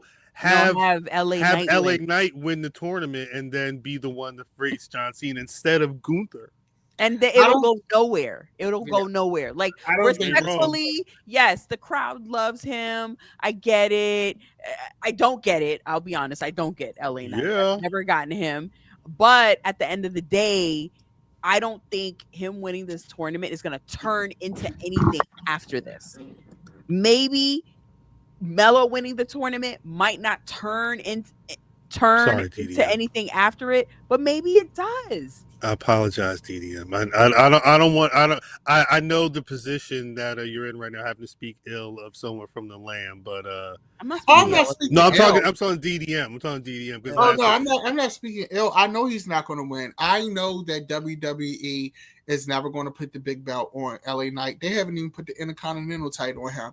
I have come to grips with the fact that no matter how over he gets himself, how much merch he sell, they are not going to do anything. They won't even give even when he was in NXT, they only gave him the $1 Million Man title, and he gave great feud with they just like it's very intriguing. LA Knight is with WWE because I think they don't like him, but they keep him because he's over.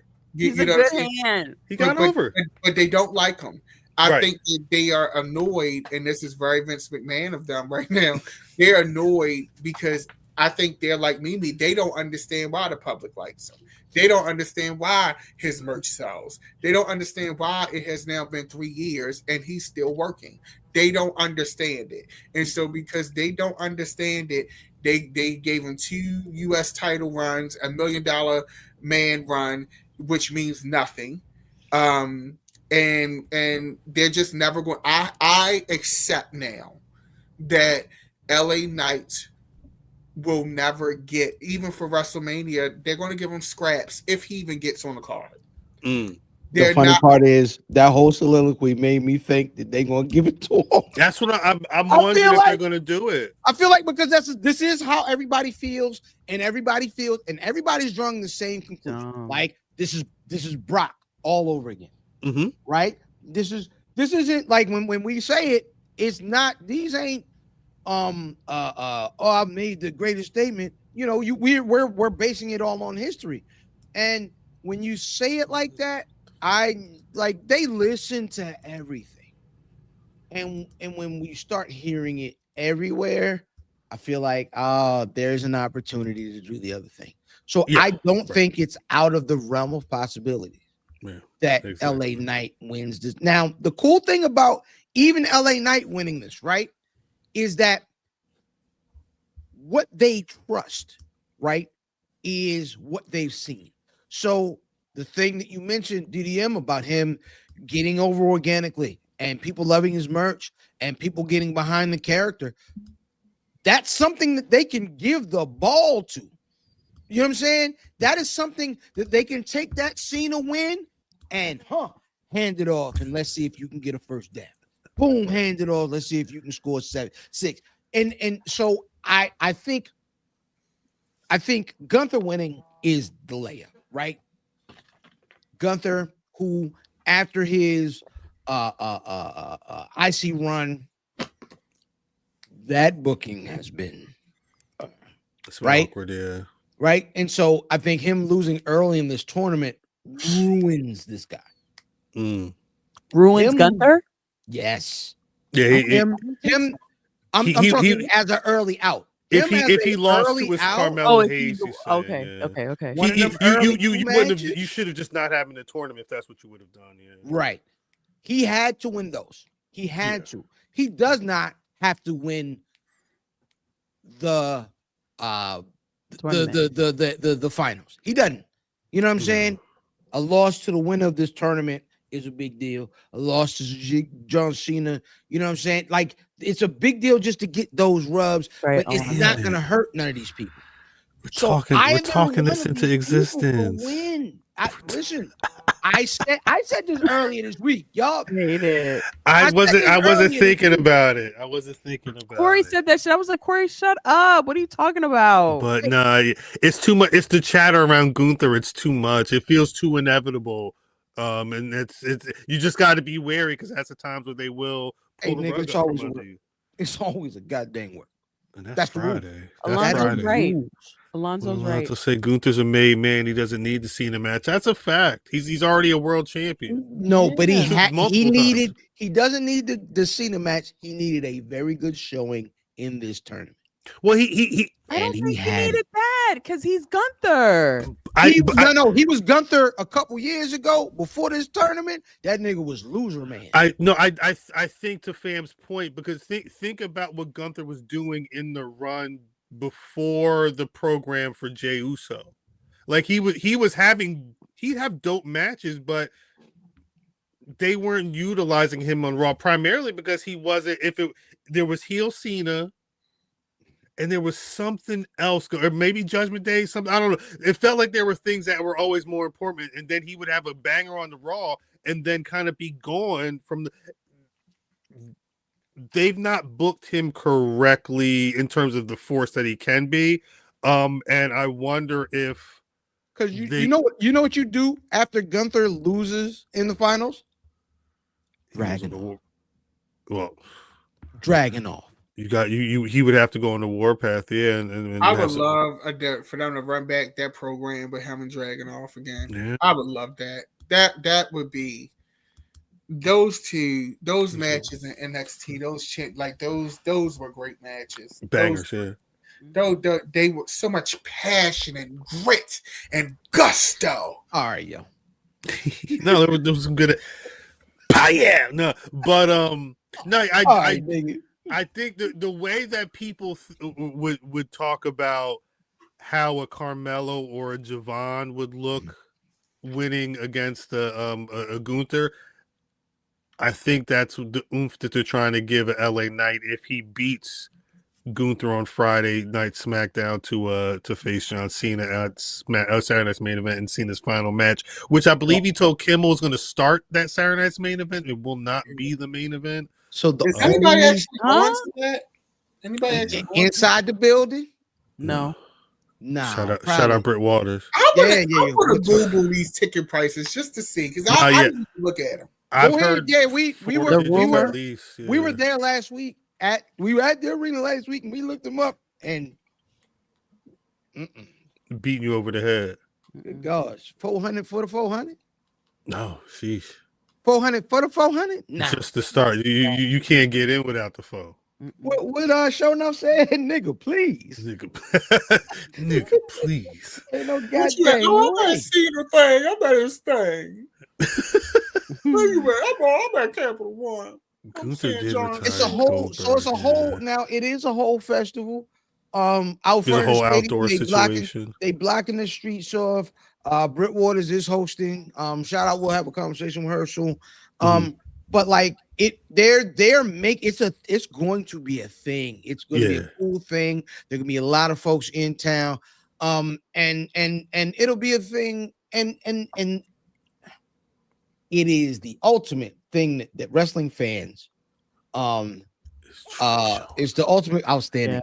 It's the ultimate thing that wrestling fans, no parts, especially cuz right there with the glasses and the beard. Wait, this that ain't me. Oh, he me? Always asks, and then what? Well, yeah, what? Right?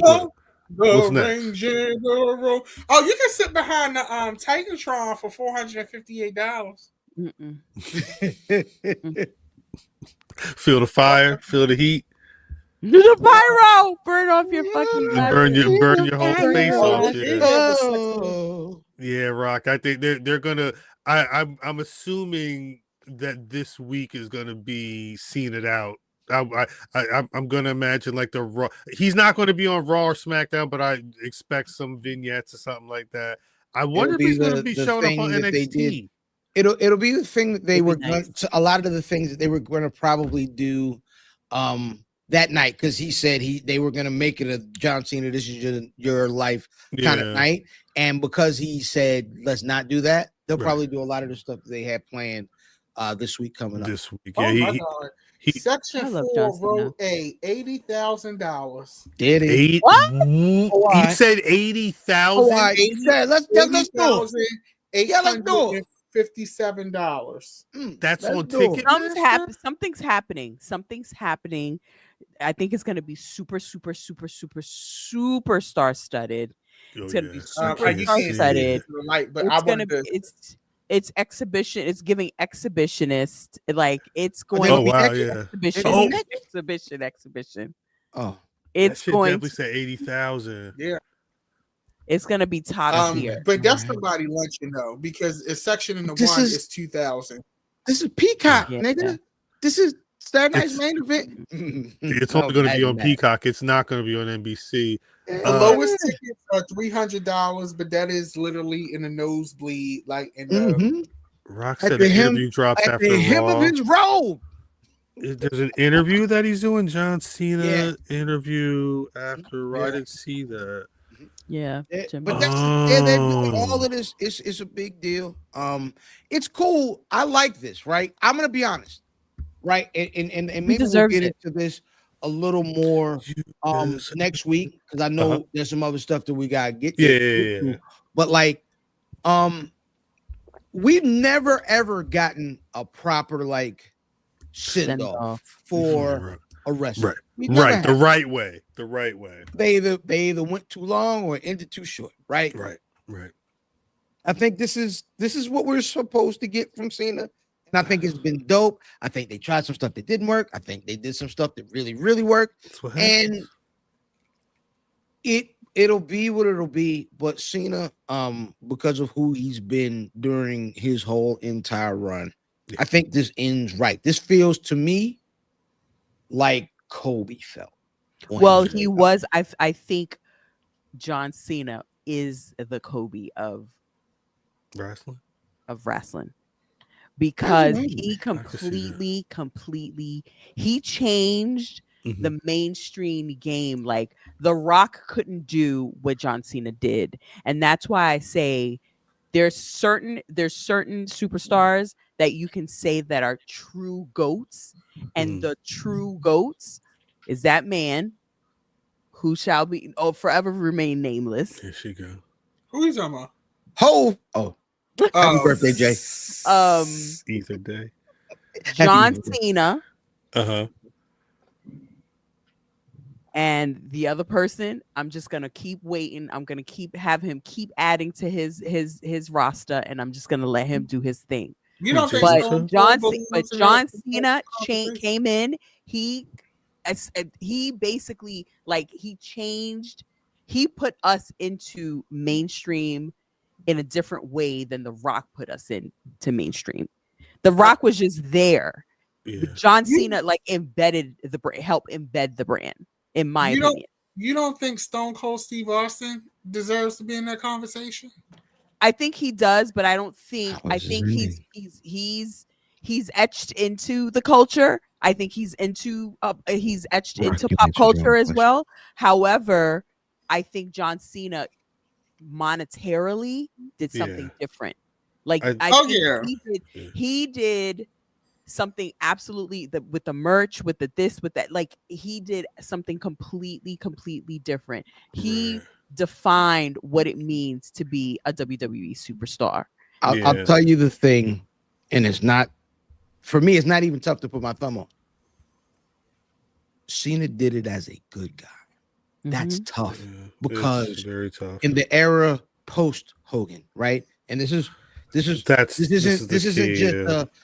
just like, because Hogan did it in the cartoon era where we weren't smartened up and there aren't cynical fans. It's just people come do the show, and whatever the show is, they'll tell you what it is. And Hogan, the era that he was there for and successful in, was you took it. Pause. You know what I'm saying? You took it, and that you accepted it that way, right?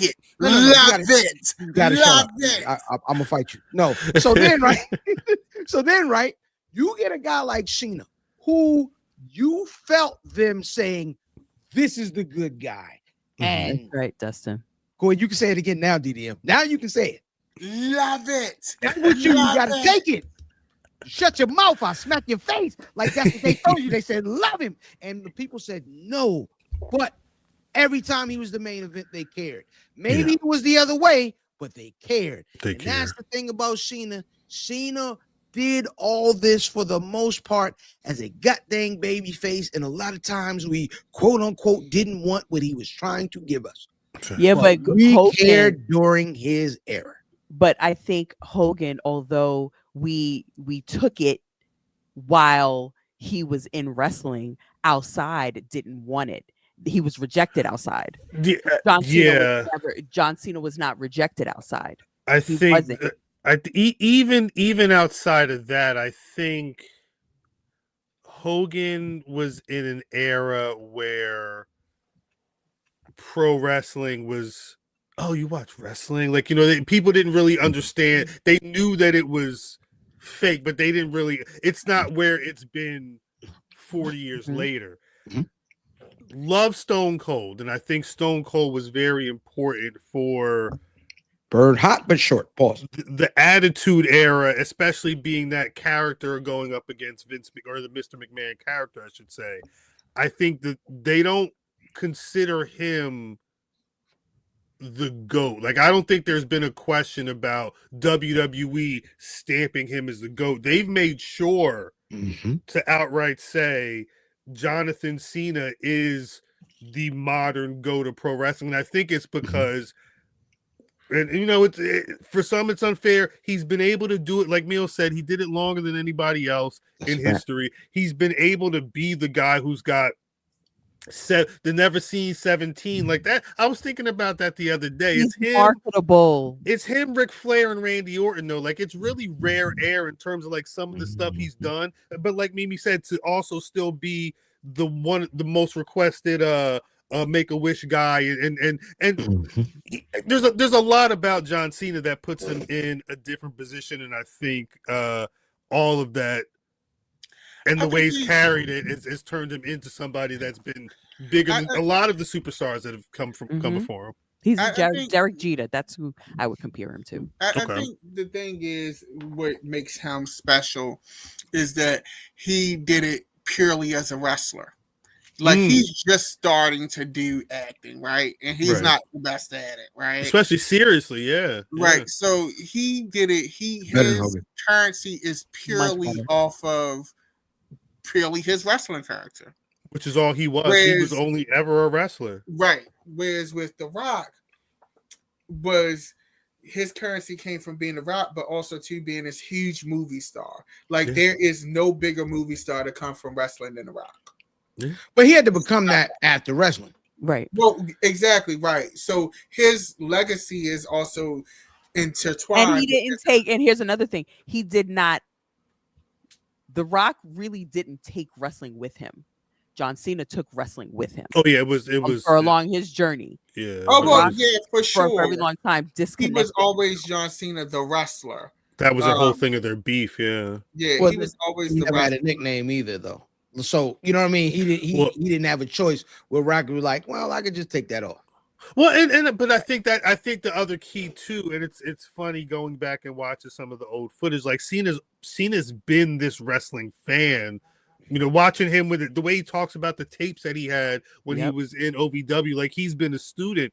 But the other thing that is different between The Rock and Cena is The Rock was born into this. I mean, he had two families that got together that created him. Cena is a junior. And his daddy was just some dude out in Massachusetts. Like, he just loved wrestling and knew nothing but this, and became the goat of the industry. Like, it's really commendable. Shout out, man. Mm-hmm. Shout out, brother, man. Oh yeah, I know sure. He probably hates this conversation right now, but I think from a marketing and a pop culture standpoint, Cena is definitely deserving of all of the accolades he gets. Mm-hmm. And you feel it. Hate that word, but it's true. Deserve. He's worthy of all of the accolades that he gets. So I don't think that it's misguided at all. Mm-hmm. Is he my personal favorite of those rare air people? No, he's not. Right. But I get it. And it's something about him that rubs me the wrong way. Cena? Like unlike Johnny Gill. Hey yo. It's something about him that seems sinister. That sinister? I don't. Yeah. I think what DDM is talking about just comes with that level of success. I don't think you get to that level of success with always being quote unquote the nice guy that you present.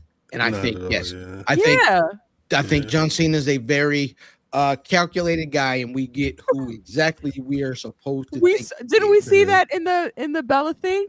Yeah, the way he treated Nikki Bella. Who he was. And don't forget, he was talking about Vince. That he spent a lot of time with Vince McMahon. I wonder how not like, on some but just like in terms of the way they ruthless. You know what I mean? The way they see business and about the ruthless. What skeletons are in that closet? Who knows? Who knows? We cannot go down that road though. We can actually save some of that for next week too. Yes, we got to talk about. This should be fairly quick. This week they announced TNA is going to start airing Thursday nights on AMC. Do we all have AMC? I believe I do. Yeah, I watch Talamasca. I gotta check and make sure. TV. Yo, StreamYard, why y'all got timers on this shit? This don't make no damn sense. So TNA is going to AMC. I didn't realize they teased it a month or so ago that they were looking to get into the wrestling game or looking to purchase the show for them. But it'll be Thursday night Impact. I think this was easily the biggest wrestling news of the week. This was easily the biggest. It's a big deal. It's a big deal because it's a legacy company getting big TV. This ain't the goddamn preview pop whatever it was. No, it's the best deal that I've ever seen TNA had, and that's correct. They started out doing weekly pay-per-views. They were on Spike. They were definitely on the TV Guide channel that turned into the Pop TV network. They were on like a destination channel. Like it was some random. You had, and then it was Twitch for a while. It was, and then it was Access. It was on Twitch? They were, when they didn't have a TV deal, they would be on Twitch. Yeah, it was during the pandemic. It may have been like right before the pandemic or something. Yeah, they were. The TV for TNA has always been a struggle. That's a great question. This is the pause, and the only people who can answer that question is them. This is bowling. This is the bowling analogy, right? Is them getting the deal was a strike, but it leaves what you call the open frame. Yeah. When you get that day next month on your network TV, you gotta kill it. You have to, that day, that episode has to be fight. They got to do something because I think it's an episode and then they have a pay-per-view right after.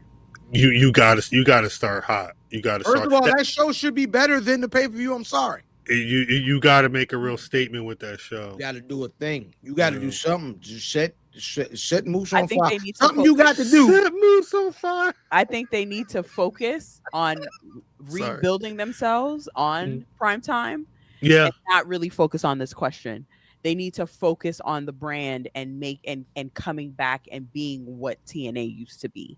But isn't that what they did with WWE? Isn't that what they've been doing? Well, like, they need to hold on to themselves now. Now they need to take what they've learned and do all that and hold the ball and carry the ball and take it to the finish line. It's been a lot of back and forth though, because I think like Carlos Silva had to go out and stamp out any rumors that they're denying the allegations that WWE helped them get this deal. I don't know how in bed WWE is involved at all in this. I feel like we about to get pause. We about to get the pullout. But I think okay. But why we about to get the messy pullout? Why does it matter who helped? Why does that matter? I think that's not my question. I think my question is more to your point and to kind of the conversation. I don't know what the people there are trying to do with TNA. Like Scott D'Amore, when he was there, he was the one who earlier this year was like, Impact, no, we need to be TNA. It needs to be TNA like it was 20 years ago or whatever. And people were behind that. And then he was gone and Carlos Silva was there. It's been phenomenal work. Shout out AJ Francis. Shout out to Summer Trickwood. There's a lot of stuff that's been really dope over there. Mike Santana as well. But this was also an era where Carlos Silva and the team was very much in bed with WWE. So yeah, I think the question really is that first episode. Will it be a continuation of TNA WWE, or will it be TNA putting a stamp on, this what should be the next chapter of them as an entity without worrying about any of that other noise? The ball's really in their court right now, though. It's really up to them. Yep. It's really up to them. They have a lot of contracts expiring. Yeah, they got some work to do. Yep. They got some work to do because this is the last. You don't need to be losing people right now. You need everybody you can get at the very least. Week 1. Pay-per-view, and then after that figure it out. But yeah, you don't be they already did the Mike Santana situation. I don't think you can afford any more slip-ups. Did want to also preview 2 shows going on this weekend. We're gonna talk about NXT Deadline first.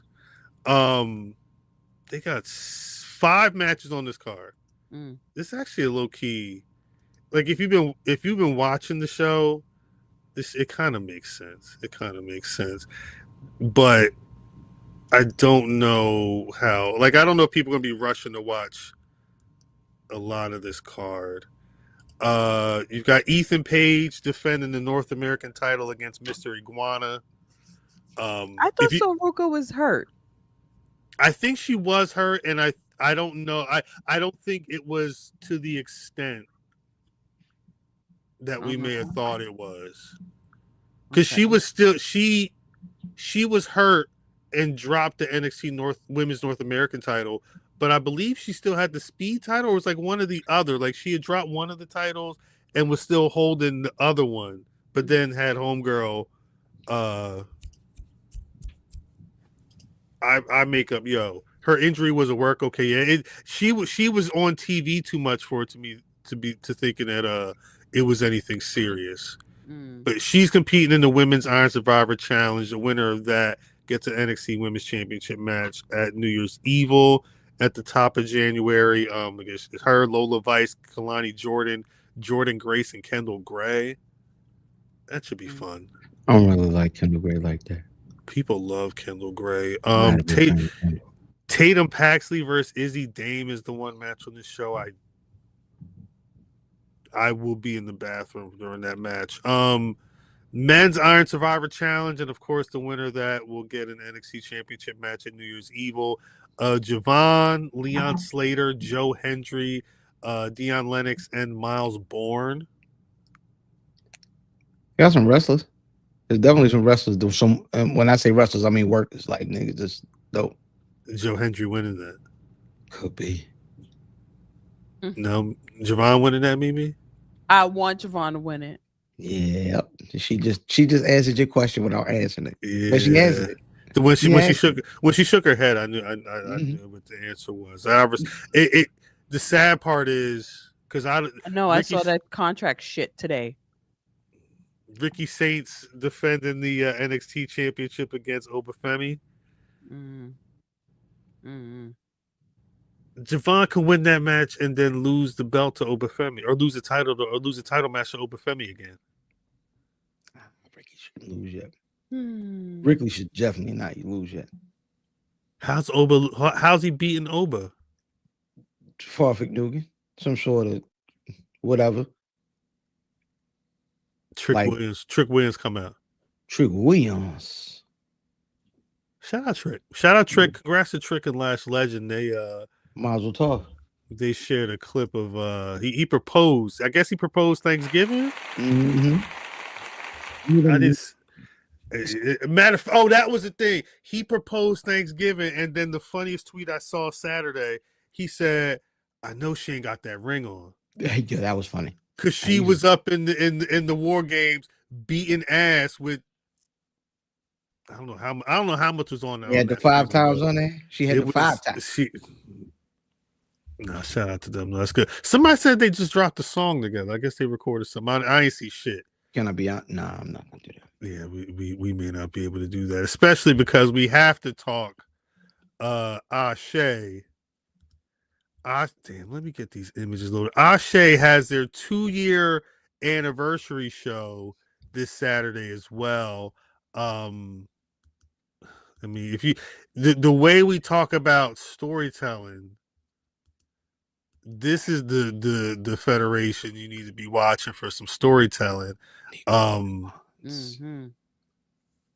at that champion. Look at that champ. He's defending that title too. There's three right there. It's three they showing us. They're showing us 3 champs. They're showing us 3, and all 3 of them are defending their titles that night. I didn't see what's going on. This nigga rock. He said, "Don't be honest, fam. Don't be honest. Nah." You got Khan defending the Pan African World Diaspora, or the World Diaspora. I'm sorry, Championship against Calvin Tankman. I don't think we've seen Khan on the show in a match since he won the title. Yeah, he left a note last time. He left a note, and he's been building a squad, but Suge didn't leave notes. Suge showed up and wrestled. I'm sorry. Keep going. I'm sorry. He's there now. Charity King is also going to be defending the ASÉ Women's Championship against Jocelyn Navarro. This is the match that makes me regret not being able to go. It's going to be a good one. This is the match. I love both of these women are very dope. Jocelyn is listen. If you've seen Jocelyn Navarro. Mm-hmm. Anywhere on this country, you've been entertained. Yes, you have been entertained. That nigga is hilarious. She's a lot of fun live. We was watching matches at ASÉ and she was being funny. She wasn't even wrestling. Right. I love it. Now I'm with it. And that should be, especially for the title, that should be a good one. Speaking of title matches, the All Father number 4 on the BRP 50 for 2025. Darius Carter. He's going to be defending an ASÉ Men's Championship against LeBron Cozone, North Carolina's own. They telling stories down there. Well, yeah, that's the thing. This is the LeBron and Cedric. They wrestled to a draw at the last ASÉ that was determining the number 1 contender.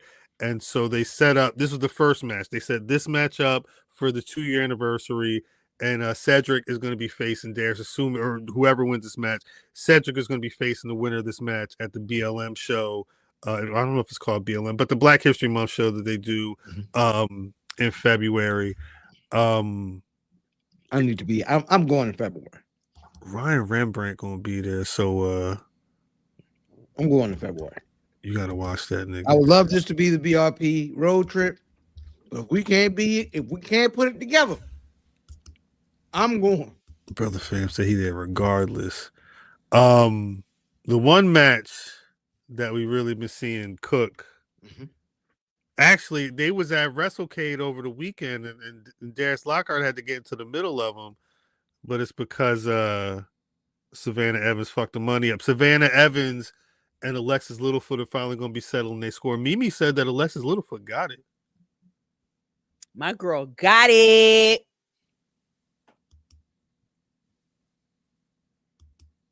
We gonna see. We gonna see. Nah, because Savannah's a demon. Is the only thing. Savannah's an actual demon. Savannah look like she can crush bowling balls with her side. It's gonna be it. Girl, look at my girl.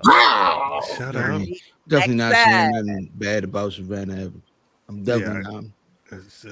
I've been face to face with Savannah. I would never ever say nothing, but I don't want no trouble.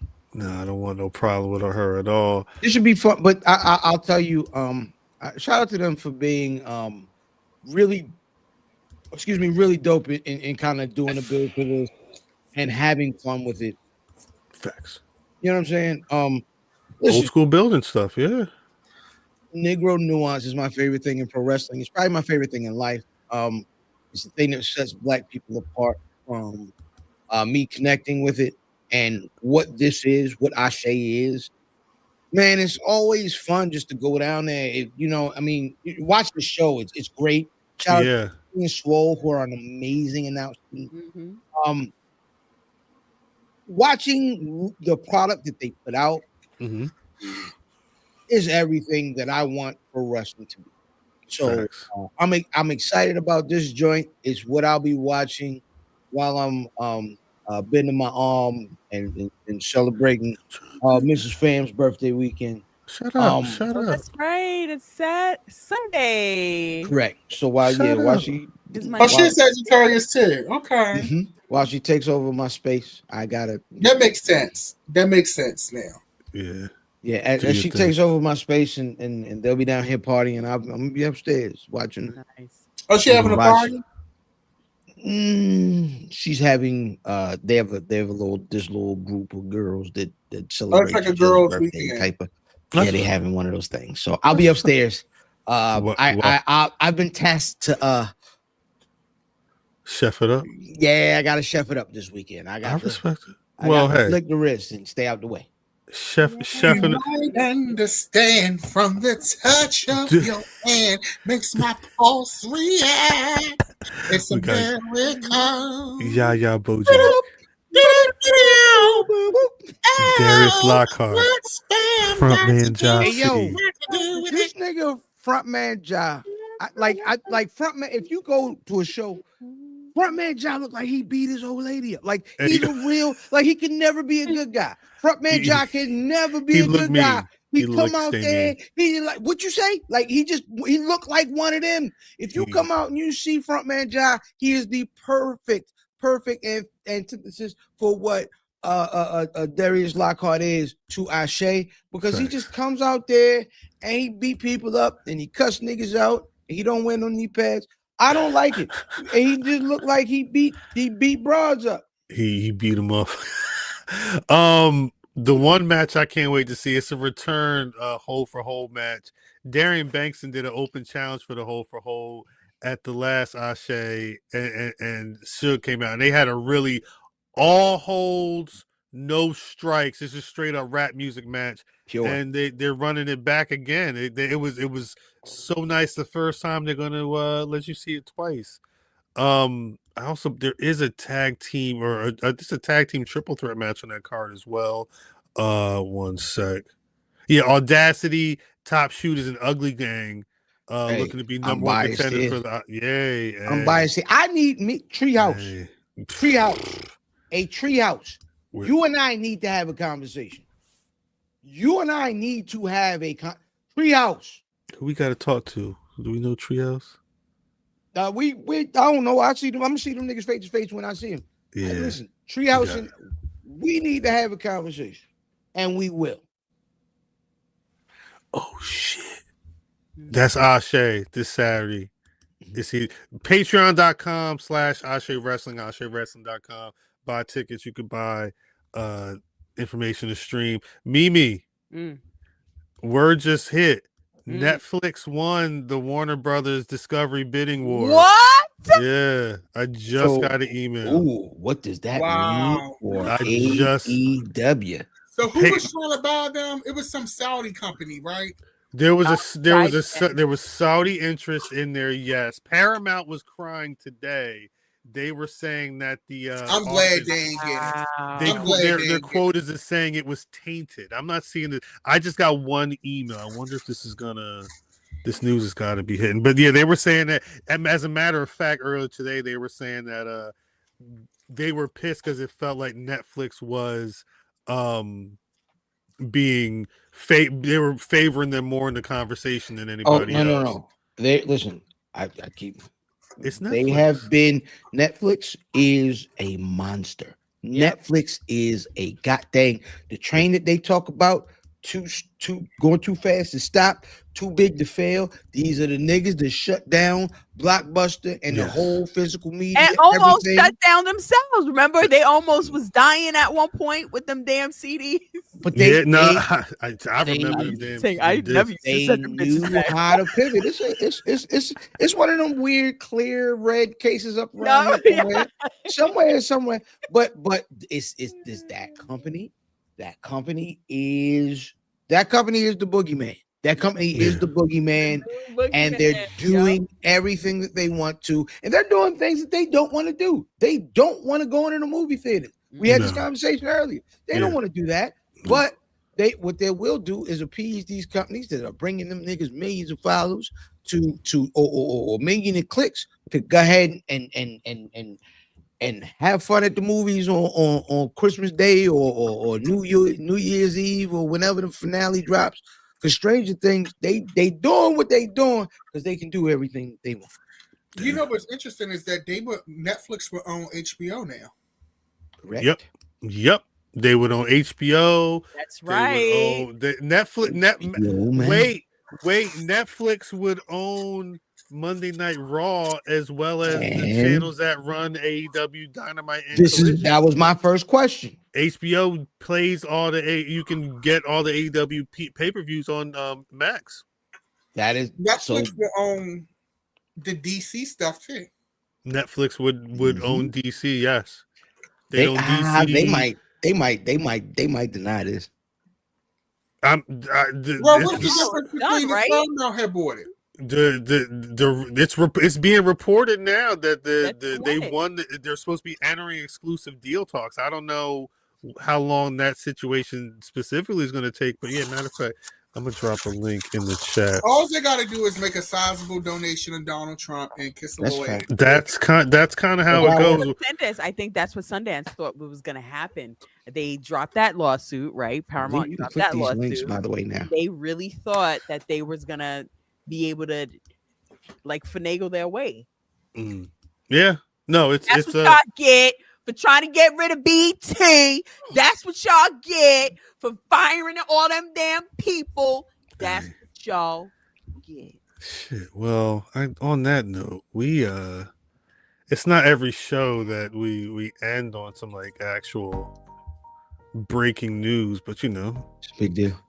Shout out to Pod on a Thursday night. Appreciate y'all for rocking with us. Everybody in the chat, everybody in tune on the stream. There's only one question I got to ask Miss Mimi. You got a Black Rassler of the week? My Black Rassler of the week is the All-Father, Darius Carter. Shout out Darius Carter, yo. 363 days. We'll see what happens on Saturday. But yeah, we'll see what happens. DDM?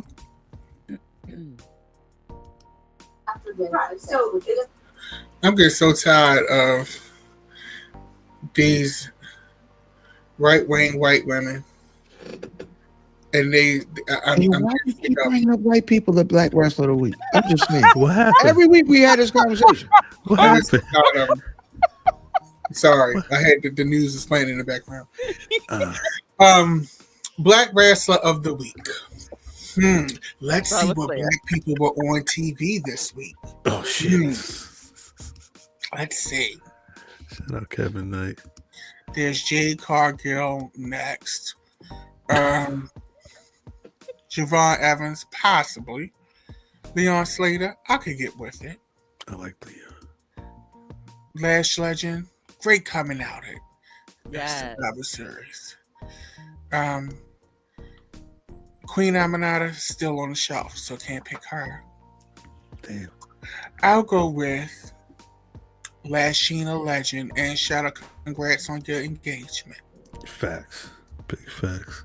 Brother Fan? Hey man, I got a large list of folks, and I'll go through them really quick for Black Rasslin of the Week. But the biggest news in the week to me was the TNA signing. So I will go Leon Slater, AJ Francis, Cedric Alexander, Chris Bay, Desmond Xavier, Rich Swann, Jada Stone, Marsha Day, Myron Reed, Tasha Steele, Trey Miguel, and Vic Crawford.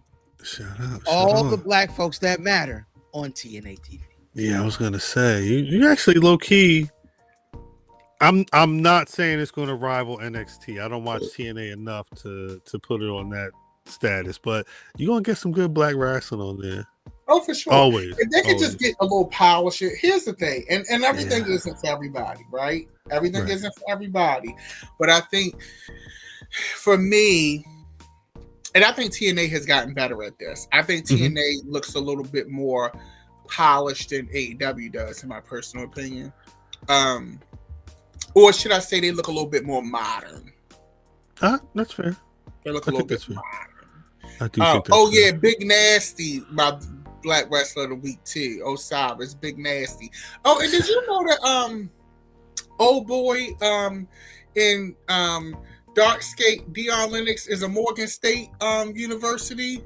I did not know that. No. Yeah. Why is it two idea. fans? Oh. Yeah, it was shit was tripping. It's been tripping all night. My I thought black there was coming in last minute trying to do a DDM. I did too. No, I did as well. Right. I thought he was trying to take out of my playbook. You know, I'm good for a 10:45 appearance. My Black Wrestler of the Week, maybe it was Kofi Kingston that sprung off of that top rope to land in the AJ Styles the Styles Clash. Even when you don't think we're doing much, we still razzling. Yeah, Kofi Kingston's my Black Wrestler Week. But shouts out to everybody out there. Before we get out of here, Miss Mimi, where can the people find you on them social medias? I'm not really on social media nowadays. Shout out. It's just a buckle. Sorry. It's just a buckle. Tuesdays, 6:35. Shouts to the buckle. Shouts to everybody out there tapped into the buckle. Yes. DDM?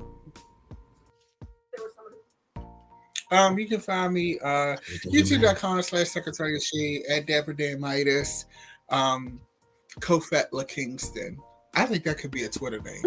Kofetla Kingston. At least like a DJ name or something. Kofet.